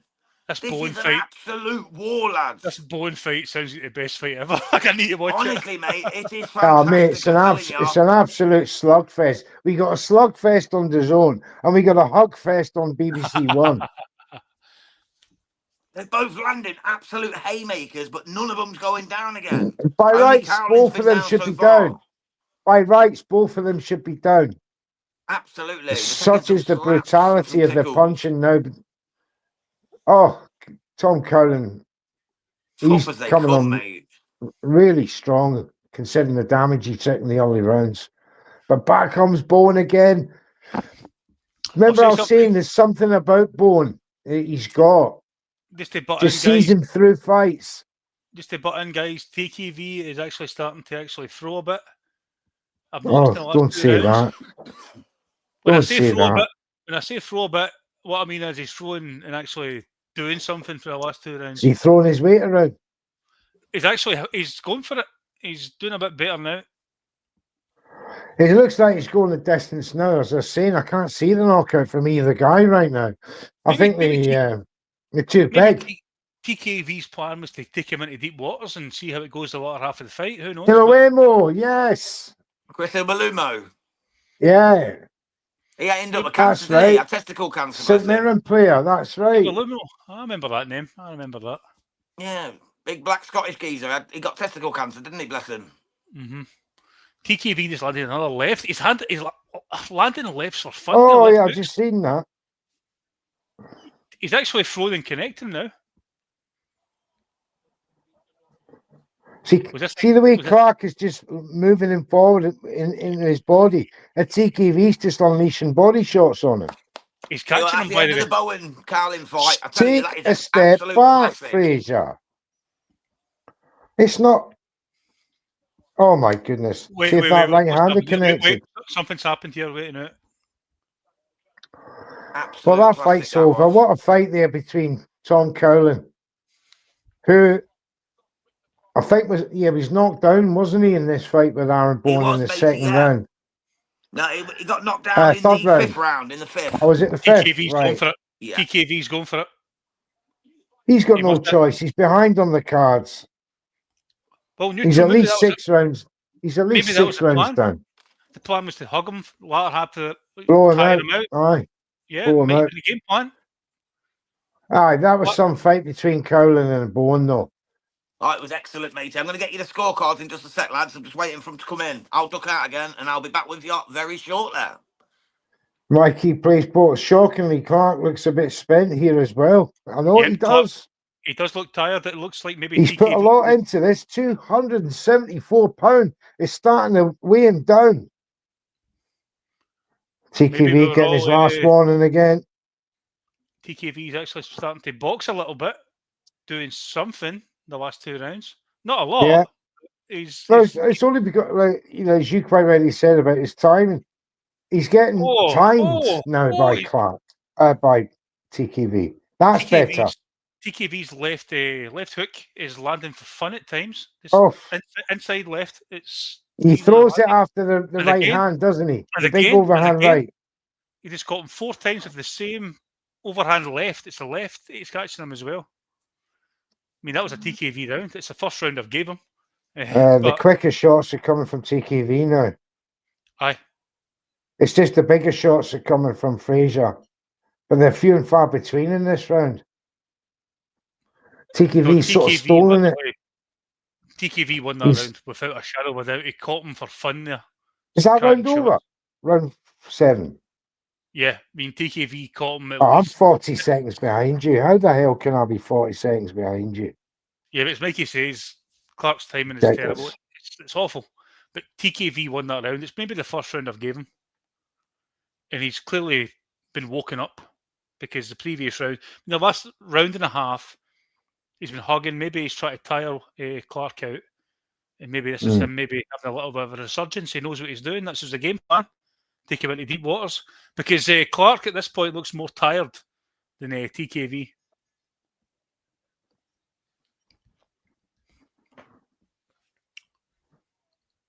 But it's not been pretty. It's not been a great fight.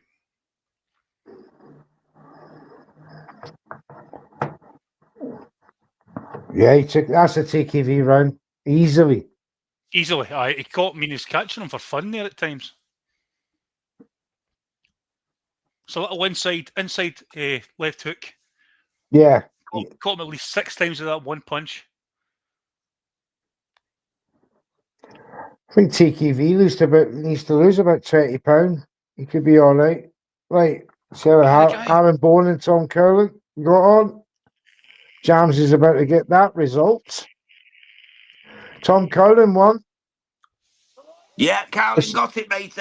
Aaron Bowen got it. 95-94. Then Cowlin got 2 lots of 95-94. That's how close it was. Great fight. Very close. Sorry, Bowen got it. 96-93, sorry. Bowen got one it. Judge, 96, 93, 95, 94 with the other 2. And that makes sense because he won the 6 rounds. He lost 4 rounds and with a knockdown. That makes sense. Yeah, that Dark Channel, Aaron Bowen just lost, mate. He just lost. Tom Cowlin got the win. It was a very good fight. By the end of the fight, I had it myself. I gave Cowlin the last 3. I gave Bowen the one before that. I had it 6-all. 6-4. But with the knockdown, I thought Bowen was going to get the draw there, to be quite honest with you. I thought he was going to come out with a draw after the knockdown, but no. But I can't argue with that result, to be honest. I think the right man, if anyone was going to win, the right man's got it. Yeah. What a fight, though. I tell you what, I'd definitely like to see that again for an area title. Clarke looks looks so slow at the minute. He's carrying around £274, mate. That's probably why he's coming. I don't know if he's ever been £274. So that's an incredible fight to be weight to be fighting at. What the hell is Frazer game plan? Walking about like a zombie now. Yeah, he's not doing much, is he? He's trying to line him up. Oh, what a shot! What a shot! Where are you, Rye? 20 seconds to go, mate. TKV. That's a minute behind now. How can that be a whole minute behind? I'm 40 seconds behind him as well. I'm watching live on normal TV. Obviously, you guys are on the internet app, so... Yeah, I'm on the Fire Stick, yeah. On BBC iPlayer. TKV rocked him for a cracking shot, but it didn't rock him, but it caught him well, but he stood up well. He wasn't hazy or anything. Went back to the corner. I mean, it's they're catching each other, but TKV the last couple of rounds has actually catched them some Yeah, he's really made nice a fight of shots. it now. Aye. You know, he said, I've had enough of this man trying to walk me down, and I'm going to bring it back to him. But it's not pretty. I mean, both men are landing, but it's Oh. not a pretty fight. It's not great. I mean, Clarke caught some lovely uppercuts in that round as well, but He's got some chin, TKV, I'll give him that. aye, he has. I'll give him that. Aye.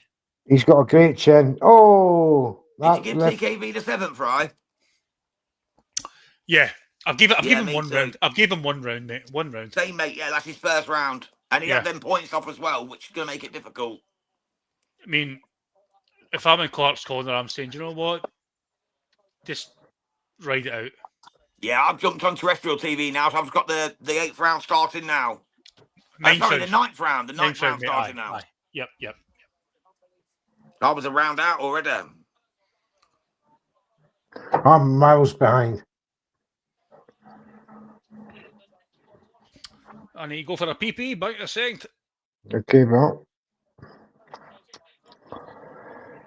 Well, they both looked on. Goosed, as Mikey says. As we're just watching the aftermath of the Bowen and Cowling fight. The fans are obviously happy. Just interviewing the boxers there. Yeah, they treated the fans there. Great fight, that one. This fight, TKV. This fight with TKV, it's not a great fight. However, it's an interesting fight. Yeah, Clarke looks like he's run out of gas completely, neutral. He looks completely It's like he ran out of ideas as well. Bereft of ideas completely. TKV's just bullying him now. He's sort of just ragging him around, putting his arms on his neck. He's just manhandling him. Yeah.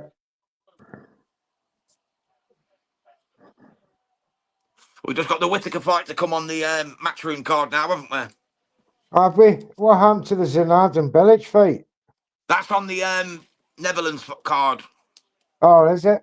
Oh, no, sorry. No, that's on the top tier card tomorrow. Oh, yeah, the Ursu fight. Yeah. Yeah, that's on the Gavazi Frazer.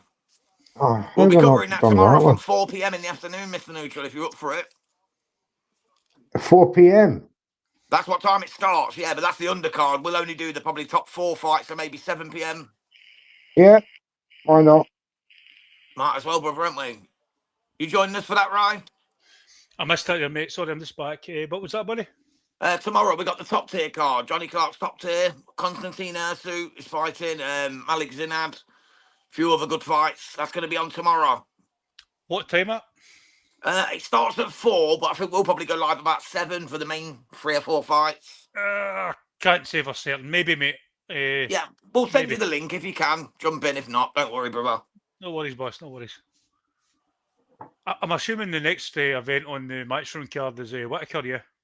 Yeah, Whittaker's the last fight now. Yeah, the main event coming up after this. I think they'll give about 10 minutes to glaze in first.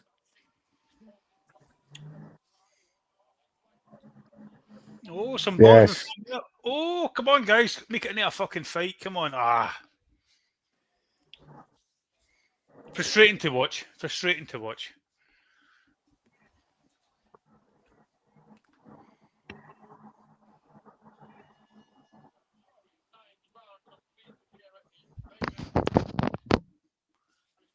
The most frustrating thing is Clarke's bravado and trash talk building up to this fight. Thinking he would get him out of there within like 3 or 4 rounds. And do you know what? TKV's hung in there. I know we don't like the guy. He's not a great boxer, but he's hung in there. He's done well enough. Yeah, he's got a good chin. I think that's kept him in this fight. Aye. You know, he's had some successes through the rounds, through 9 rounds, but for me, he's still 7 rounds down. It's 6 rounds down. I'd maybe give TKV 2 or 3 rounds at the most. Let's assume Clarke's going to win this, right, on points. Yeah. Where does he go next? I mean, me and you, neutral, we love our heavyweight boxing. Yeah. He's going to have a step up. Does he ask for a rematch against Wardley? Obviously not. He doesn't deserve that yet. He doesn't. But where does he go next? And who do you see him beating in that top 15? He's got that. Well, with this British belt, he'll be looking at the European champion. Yeah. So that would, You know, is that the answer? I was thinking like Vianello. I think people like that maybe. Yeah, he'll have to. I mean, he'll want to get away from TKV as soon as possible. Come down in a better weight. You know, as soon as he gets a real box, as we like to say, someone who'll give him a fight, not hug him up all the time. Yeah. I was just going to say Lawrence strategy. Okoli, but then you said hugging up. That's going to happen in winter then. No. Gillian White, maybe. He's already beat Dave Allen, though, just to answer where Mikey plays poker. He's already beat Dave Allen. Do you know what? Dillian White's going to be the feeding man for a lot of guys that are up and coming, so to speak. Like, who will fight Dillian? But he's Dillian looking White for big names himself. And what, he's 37 now. And Clark's He's got to be looking at cash out fights for me. Aye, that's it. Dillian White is a couple more fights, couple more cash outs, as you say. Yeah, I think Chisora is one of them. The Lawrence Okoli fight, December 19th in Lagos. Dillian White has. They're announcing the undercard for it, for the other fight after this. And Dave Allen's going to have an 8-rounder, and there's a couple of other guys on it as well. So we're going to hear that after this. What fight? What's that for? Sorry, say that again. Yeah, Dave Allen's going to be fighting on the next card. They're announcing it after this, the undercard to the next card. They're announcing it at the end of this show. They're going to announce it, apparently. The next boxer show.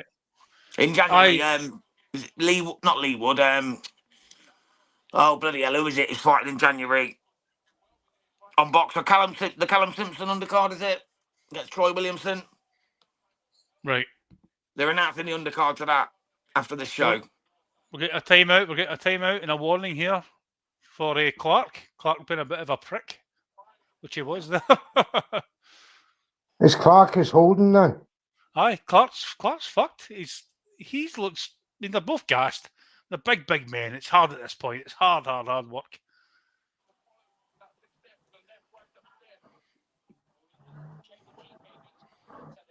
Mouthpiece come out from TKV, is it? Do you know what? TKV's won a few rounds here. Obviously, I had him well ahead. Clarke well ahead, but he's brought it back a little bit.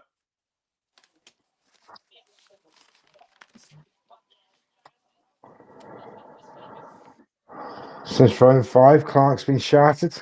Yeah. He gives that look every fight. I remember the Wadley fight, he looked shattered after 5-6. I'll say something. He's still there at 12. Point of view, as an entertainment point of view, for the BBC to have the first big event on their main terrestrial channels for a long time, to have this as the big main event for a lot of casuals tuning in, it's not a good look. It's not a good look. It's going to turn people back off again. Yep. Oh, it's getting a bit lively now, though. They're starting to let hands go. Oh, yep. TKV has landed a nice left hook. I tell you what, I've given TKV the last 3 rounds, Ryan. I don't know about you. So I gave him that round as well. Clarke is fucked at the end there. I think it's a little bit because of the points off. I don't think he's going to get there. That was a lovely body then. TKV won that round, yeah. Yeah, I think he's a little bit too far behind to be able to do it unless he knocks him out. Especially if there was 2 points off, like Neutral said earlier on. I thought it was just the 1 point off myself, but it could be 2. I'm not sure because I was obviously concentrating on the Bowen fight. But if he's had 2 points off, there's no way he can win on points. You know what I mean? No, he would need a knockout. Do you know what? Credit where credit's due. He's came back in the latter half, but he's still 4 rounds back, probably. Yeah, easy, mate. Yeah. Like Josh just said, this fight has been very lackluster. Absolutely. It's not what you wanted as the new start of boxing on British terrestrial television. You wanted a real sparkling knockout encounter to get everyone back involved, back into the boxing, and this just hasn't been it. I mean, the BBC executives said that we paid for this. What the fuck is this? Yeah. Yeah, people say it's free. TV license for this shite. Yeah, people say it's free, but I pay £170 a fucking year to watch boxing on BBC.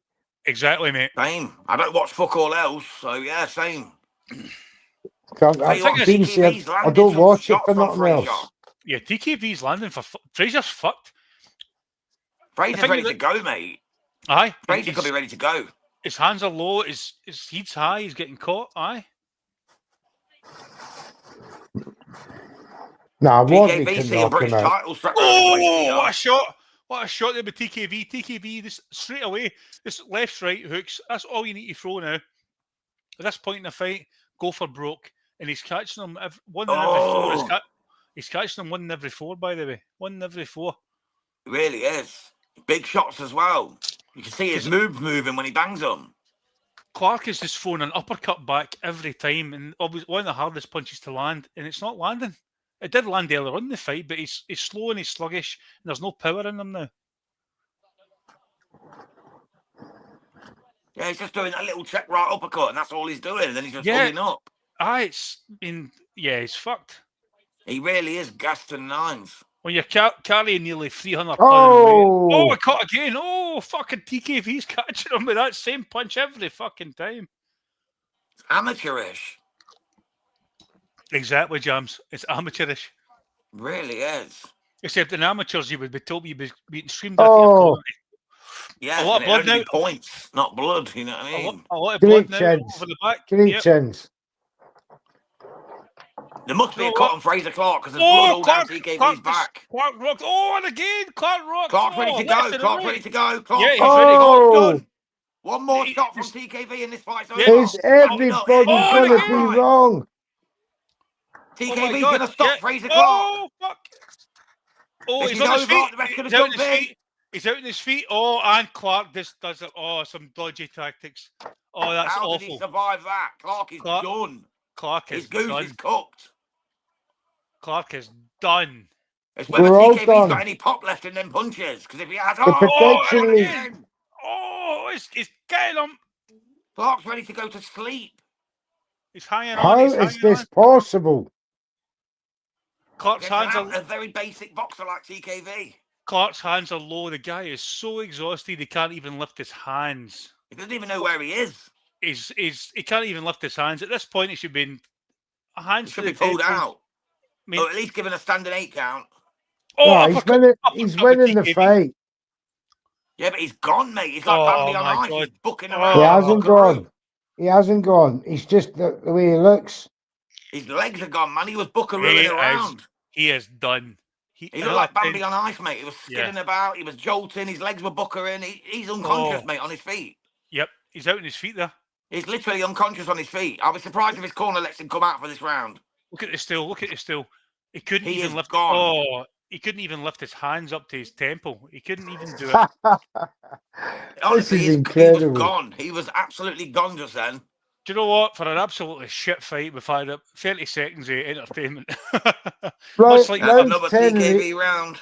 Rounds 10 and 11 have been like, okay then, the fight's woken up. I'm just hoping they didn't score that a 10-8 because you know what? The judges are well within their rights to give that a 10-8 with that one-sided. They could easily score that a 10-8 to Jeamie TKV because of how he was getting ragged around the ring. Another night Jams, different fighters, that would have been stopped by the ref because he was out on his feet. He was 100%.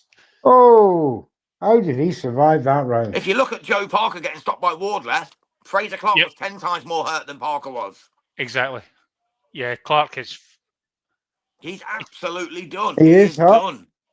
He can barely lift his arms, honestly. He's struggling to lift the big arms, he honestly is. I've got every fight right this weekend as well. This is going to be what fucks me up now, isn't it? We need to shoot that lactic acid out of him. Well. Jams, it's one of those fights, mate, where everybody took Clarke. Joe, you know what I mean? we feel for your man, he's fucking it up. He's fumbling the bag, Mr. Neutral. He's fumbling the bag for us.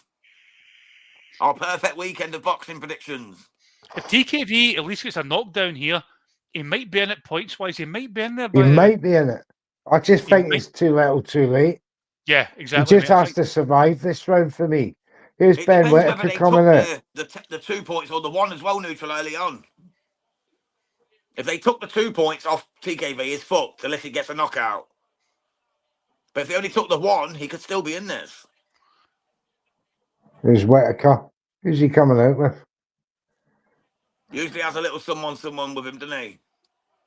Hawkan says big round from TKV. Absolutely, Hawkan. The last couple of rounds have been big, mate. Gum shields out.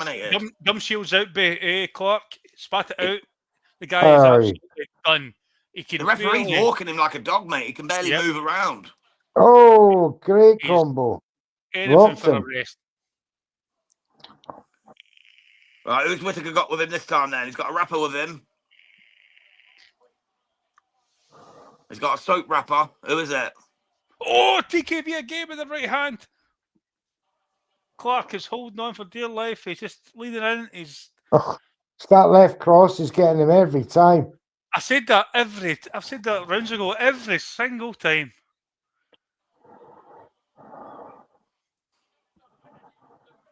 My God. What a shit fight for 9 rounds. Yes. Got a minute to go now, guys. Dear. 1 minute to go. Yeah, 1 minute to go. See, Clarke's holding on for dear life. nobody in Prediction League deserves a result here. Apart from people who have UD. Oh, no, again, a left, but TKV catches him. I don't understand how that man is still standing. TKV, I mean. Do you know what? I think the game plan with TKV was to hug for the first half of the fight. Aye, ride it out. That's it. Ride it out, and then come back because the guy has never had a great gas tank, and it's not going to be enough. I don't think. Yeah, what have you got? 30 seconds? 25 seconds? 15. 15. Right. Yeah. I mean, you're scoring rounds. You've got the Clarke still. Yeah, that's the end of the fight. That's the buzzer went 5 seconds early there as well, but never mind. I thought that myself. That was early. There was still 5 seconds on the clock when it went. Yeah. It's what's his name from the movie? Oh, Martin Lawrence.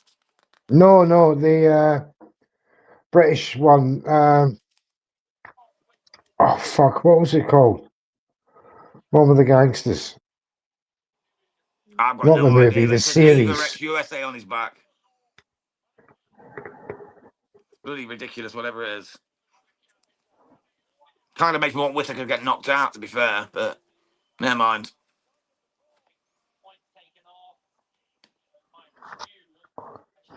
I've got no idea who that is. Tell you what, I'll give TKV the last 5 rounds. Is it him at the Top Boy?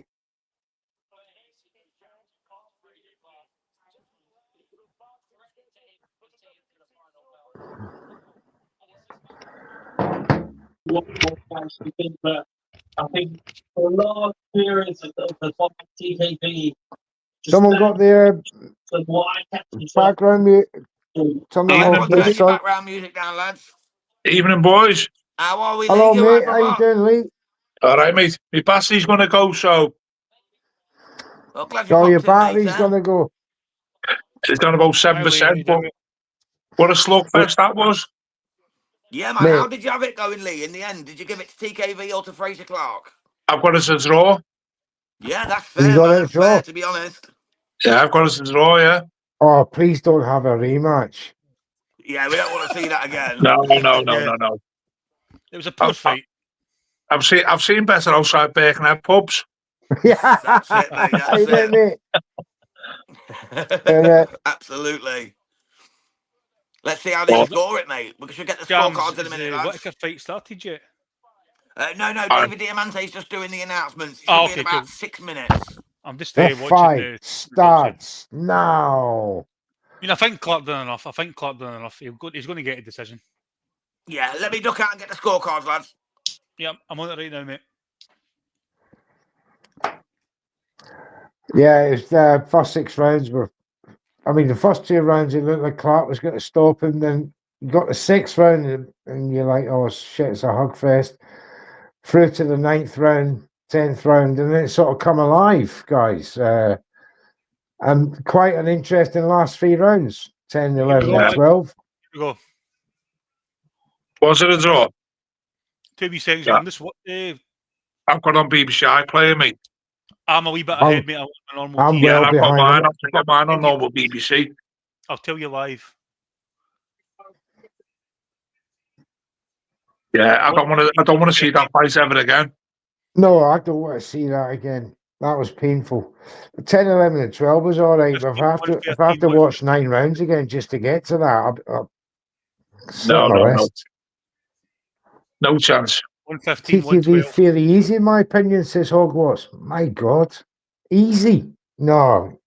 Guy was under sheer pressure for 6 rounds. Jeamie Oh my God. TKV's Oh. won by split decision. Wow. Oh my Jeamie God. TKV, mate, they gave it 115, 113 TKV. They gave it 115, 113 Clarke, and then 115, 112 TKV. Split Wow. decision win for Jeamie TKV, new British Well- champion. Nobody was right in prediction league. You're all fucking useless. What was your prediction, Neutral? UD. You said For round Clarke. 2 Clarke, you fibber. I Wait a know. minute. Round Wait a 3. minute. No. Didn't TKV get points taken off as well? He did, Aye. and somehow they said they can't. You know, Ronald, the commentator on the BBC, he said it can't be a split decision because of the points off. Yet they gave it a split decision I know, to because TKV. This makes no fucking sense, by the way. And No, that's the because commentator he- I was talking about. It's Ronald McIntosh, isn't it? That's who I was thinking of from He's the old been BBC robbed. days, from the Olympics. he's That's been him, robbed. Jams. This isn't right. There's something not right here. Honestly, He's mate, been the robbed, scorecards son. make no sense, but it was a split decision TKV.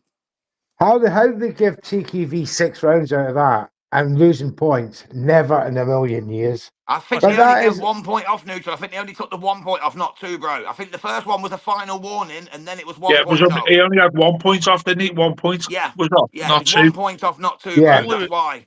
Even He with still 1 didn't point win. off, That means he had to win 7 rounds. no Yeah, fucking No chance. 7 danger. rounds. No, Yeah. no chance. What did No we say danger. watching this live? What did we say watching this live? Obviously, Clarke is in total control of the first 6 rounds. It was only the championship rounds. Maybe TKV came into a little bit, and he did look Aye. a lot better. But he never scored a knock. He never got a 10-8. No. That is, yeah. That, So that he is, must have, in the judges' eyes, he must have won 7 rounds. 7 or 8 I don't rounds. see that. 7 or 8. No. 8 rounds. no. No, It's not in a ridiculous. million.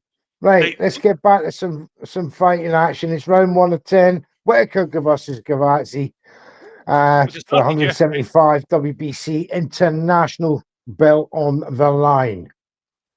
And these two have come out fast and snappy. Was it Yeah, started, it's yeah? a big fight. Christ. All right. I'm trying to get There's it a- on, mate. I can't 2 get minutes to go. it. Oh, fuck. I think Right, boys, Joe I'm going to has go and lost charge some my money. phone. I'll be back on live in a minute. All right, Nice pal. one, Lee. See you See you soon. soon, mate. See you in a bit. Ta-ra. Cheers, brother. Bye. Right now, does Ben Whittaker stick to boxing and not showboating tonight? He needs to stay disciplined. It's his first fight under Matchroom. I think He'll you be- want to make a statement. He'll want to make a big statement here, but Ben Gavazi is no mug. And this is his first serious contender to him at 175. And for the added bonus of a belt. Oh, great combination from Whittaker. He's got his man down in round 1. 3-punch combination. Get your ass down. That was a great shot. And he's got the crowd on their feet. The referee's just looking at Gavazi, making sure he's all right. He's coming back out. Here we go. Ben. Oh, big right hand. But here comes the showboating. Here it comes. The crowd have obviously got him.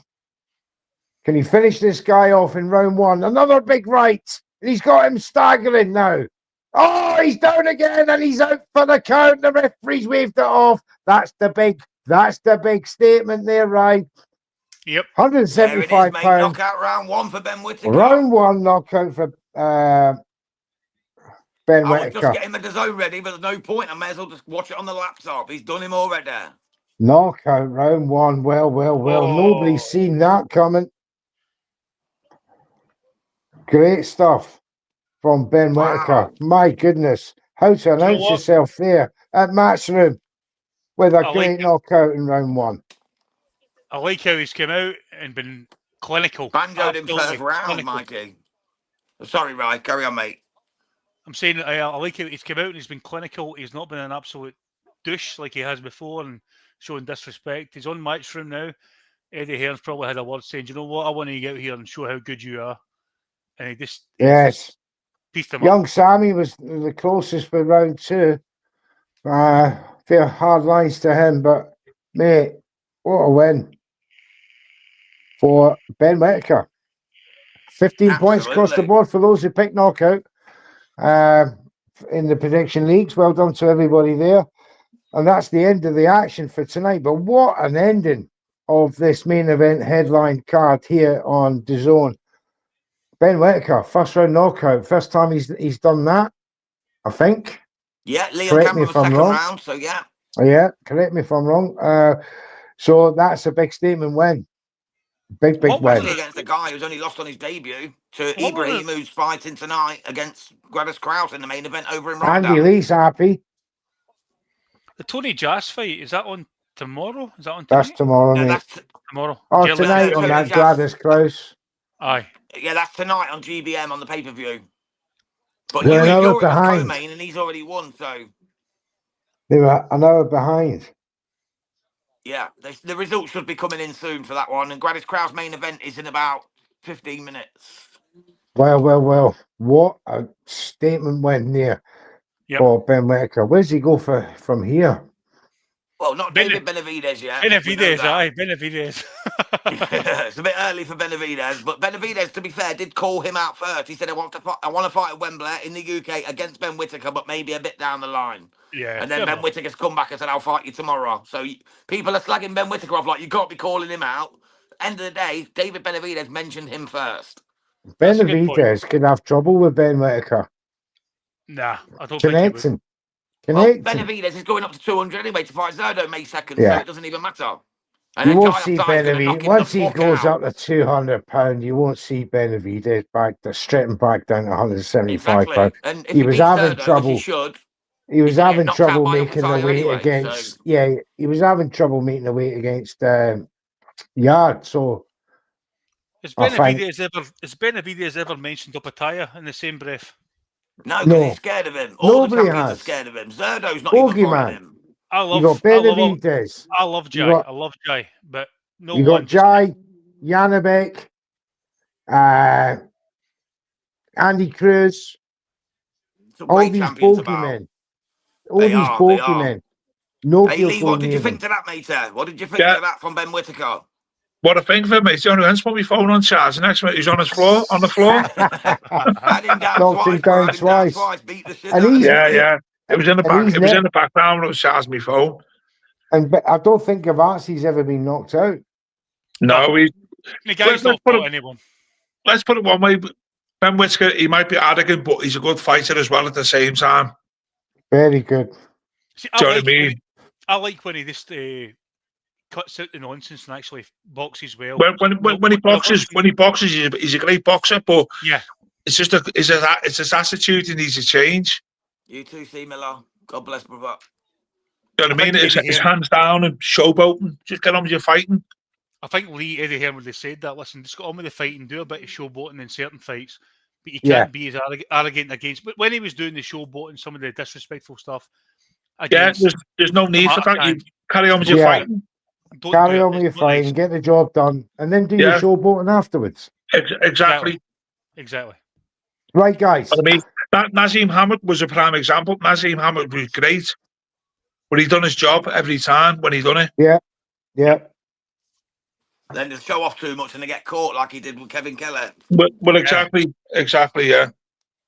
There's always one person who'll catch you, and Liam Cameron caught him in that first fight, didn't he? Made him quit. So we know he's got that in him. That's a worry going forward, because Ben Whittaker, we've seen him quit already in that first Cameron fight, and he did quit. Let's have it right. A twisted ankle does not stop a boxer fighting. He broke his ankle that night. Let's be honest here, right? Gavazi hasn't fought anyone. The guys, if you look at his record, no, he's fought a lot of European stuff. Eddie Hearn's brought this boy in here to get beaten.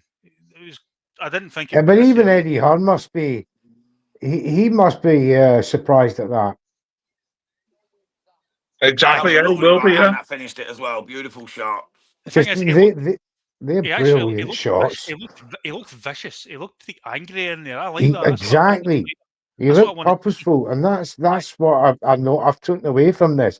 He's got that level in his head now that he wants to achieve, and he's seeing it. He can see it. I'm very impressed with that, to be fair. Mildly surprised and very impressed. Remember, he's going to America next, isn't he? He's going to. They promised him a big American show next, as long as he'd done the job in this one and impressed. Well, be a as long as you WBC impress Ben, contender. you're going to America for a big payday. So look at the 175 WBC rankings. That's where Ben Whittaker's next fight lies probably within the top 10, probably outside the top 4, but between 4 and 10. Look for contenders there, in my opinion. Would you Right, put him in with David What a Morrell? KO. What a David knockout. Morrell's got a fight coming up. What about Imam Katiev, the one who beat in the amateurs? Would you put him in with Katiev? Do you know who I think they might put him up against? Gavazi. Oh, mate, yeah, good gatekeeper to get in with, just like they did with Benavidez. Yeah, he's PBC fighter over there. I think Gavazi would be a real good test, and that puts him 2 fights behind David Benavidez. Not bad. Not bad. And he slipped past Queensbury here with this WBC international belt. You know, Queensbury have got all the big 175 pounders.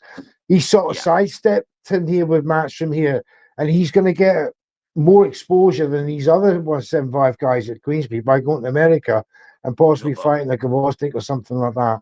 So, as I said before, look for them WBC rankings, 4 to 6, maybe 3 to 10. And he could be getting a fight out of that. Because they'll want to keep it within the WBC rankings. But that's just my opinion. Yeah, but I agree, what a show. I agree. Good show, gents. 2 good cards. Thank you, Lee and Rye, for coming through. Absolutely, gentlemen. As always. Always a pleasure. Brilliant to have you along with us. We're back tomorrow for another watch along for top tier show. It should be around 7 p.m. for that one, and more news will come out about the happenings and goings on after these events, these cards tonight. So we'll do a review show probably afterwards, Jams. Yeah, man. So join us, gentlemen, for that. Join us for it if you're free. Join us for that if you're free. Tomorrow night. Tomorrow night, maybe. Oh, yeah, I've got Fight Night Chronicles with iBoxing up tomorrow night as well. It's the Chavez Meldrick Taylor fight that we're going to be showcasing. So, yeah, but we'll do something before or after that, Jams, if you want, for the review show. Absolutely. But we can do it straight after the watch along, something like that. But we'll get something going anyway. So thanks to everyone who's joined us in the chat as well. I've seen you all your names. Thank you very much indeed for joining us. And if you are joining us for the first time and you like what you see, please give us a like and subscribe. It's free and painless, unlike the boxing ring. Now, gentlemen, we'll be back tomorrow. Thanks for joining us. Jams, you see out the show. Thanks very much, my man, for another great show. Absolutely, mate. Thank you, Lee. Thank you, Rye. Thank you, Mr. Neutral. Thank you, everyone who tuned in. Like Mr. Neutral said, hit that subscribe, hit that like. It costs you nothing. It benefits us. We're here to give you the watch-alongs. We pay for this stuff constantly. We really do appreciate every single one of you. Just before we go, we're going to say we're sponsored by Easy Storage and the Boxing Fight Zone. And we will see you, hopefully, tomorrow. God bless. Have a great evening. See y'all soon. I'm moving. I'm going. I can't stop. I got motion. I'm moving. I'm going. Can't lose focus. I got motion. I'm moving. I'm going. Red Corner Boxing. We're in the game.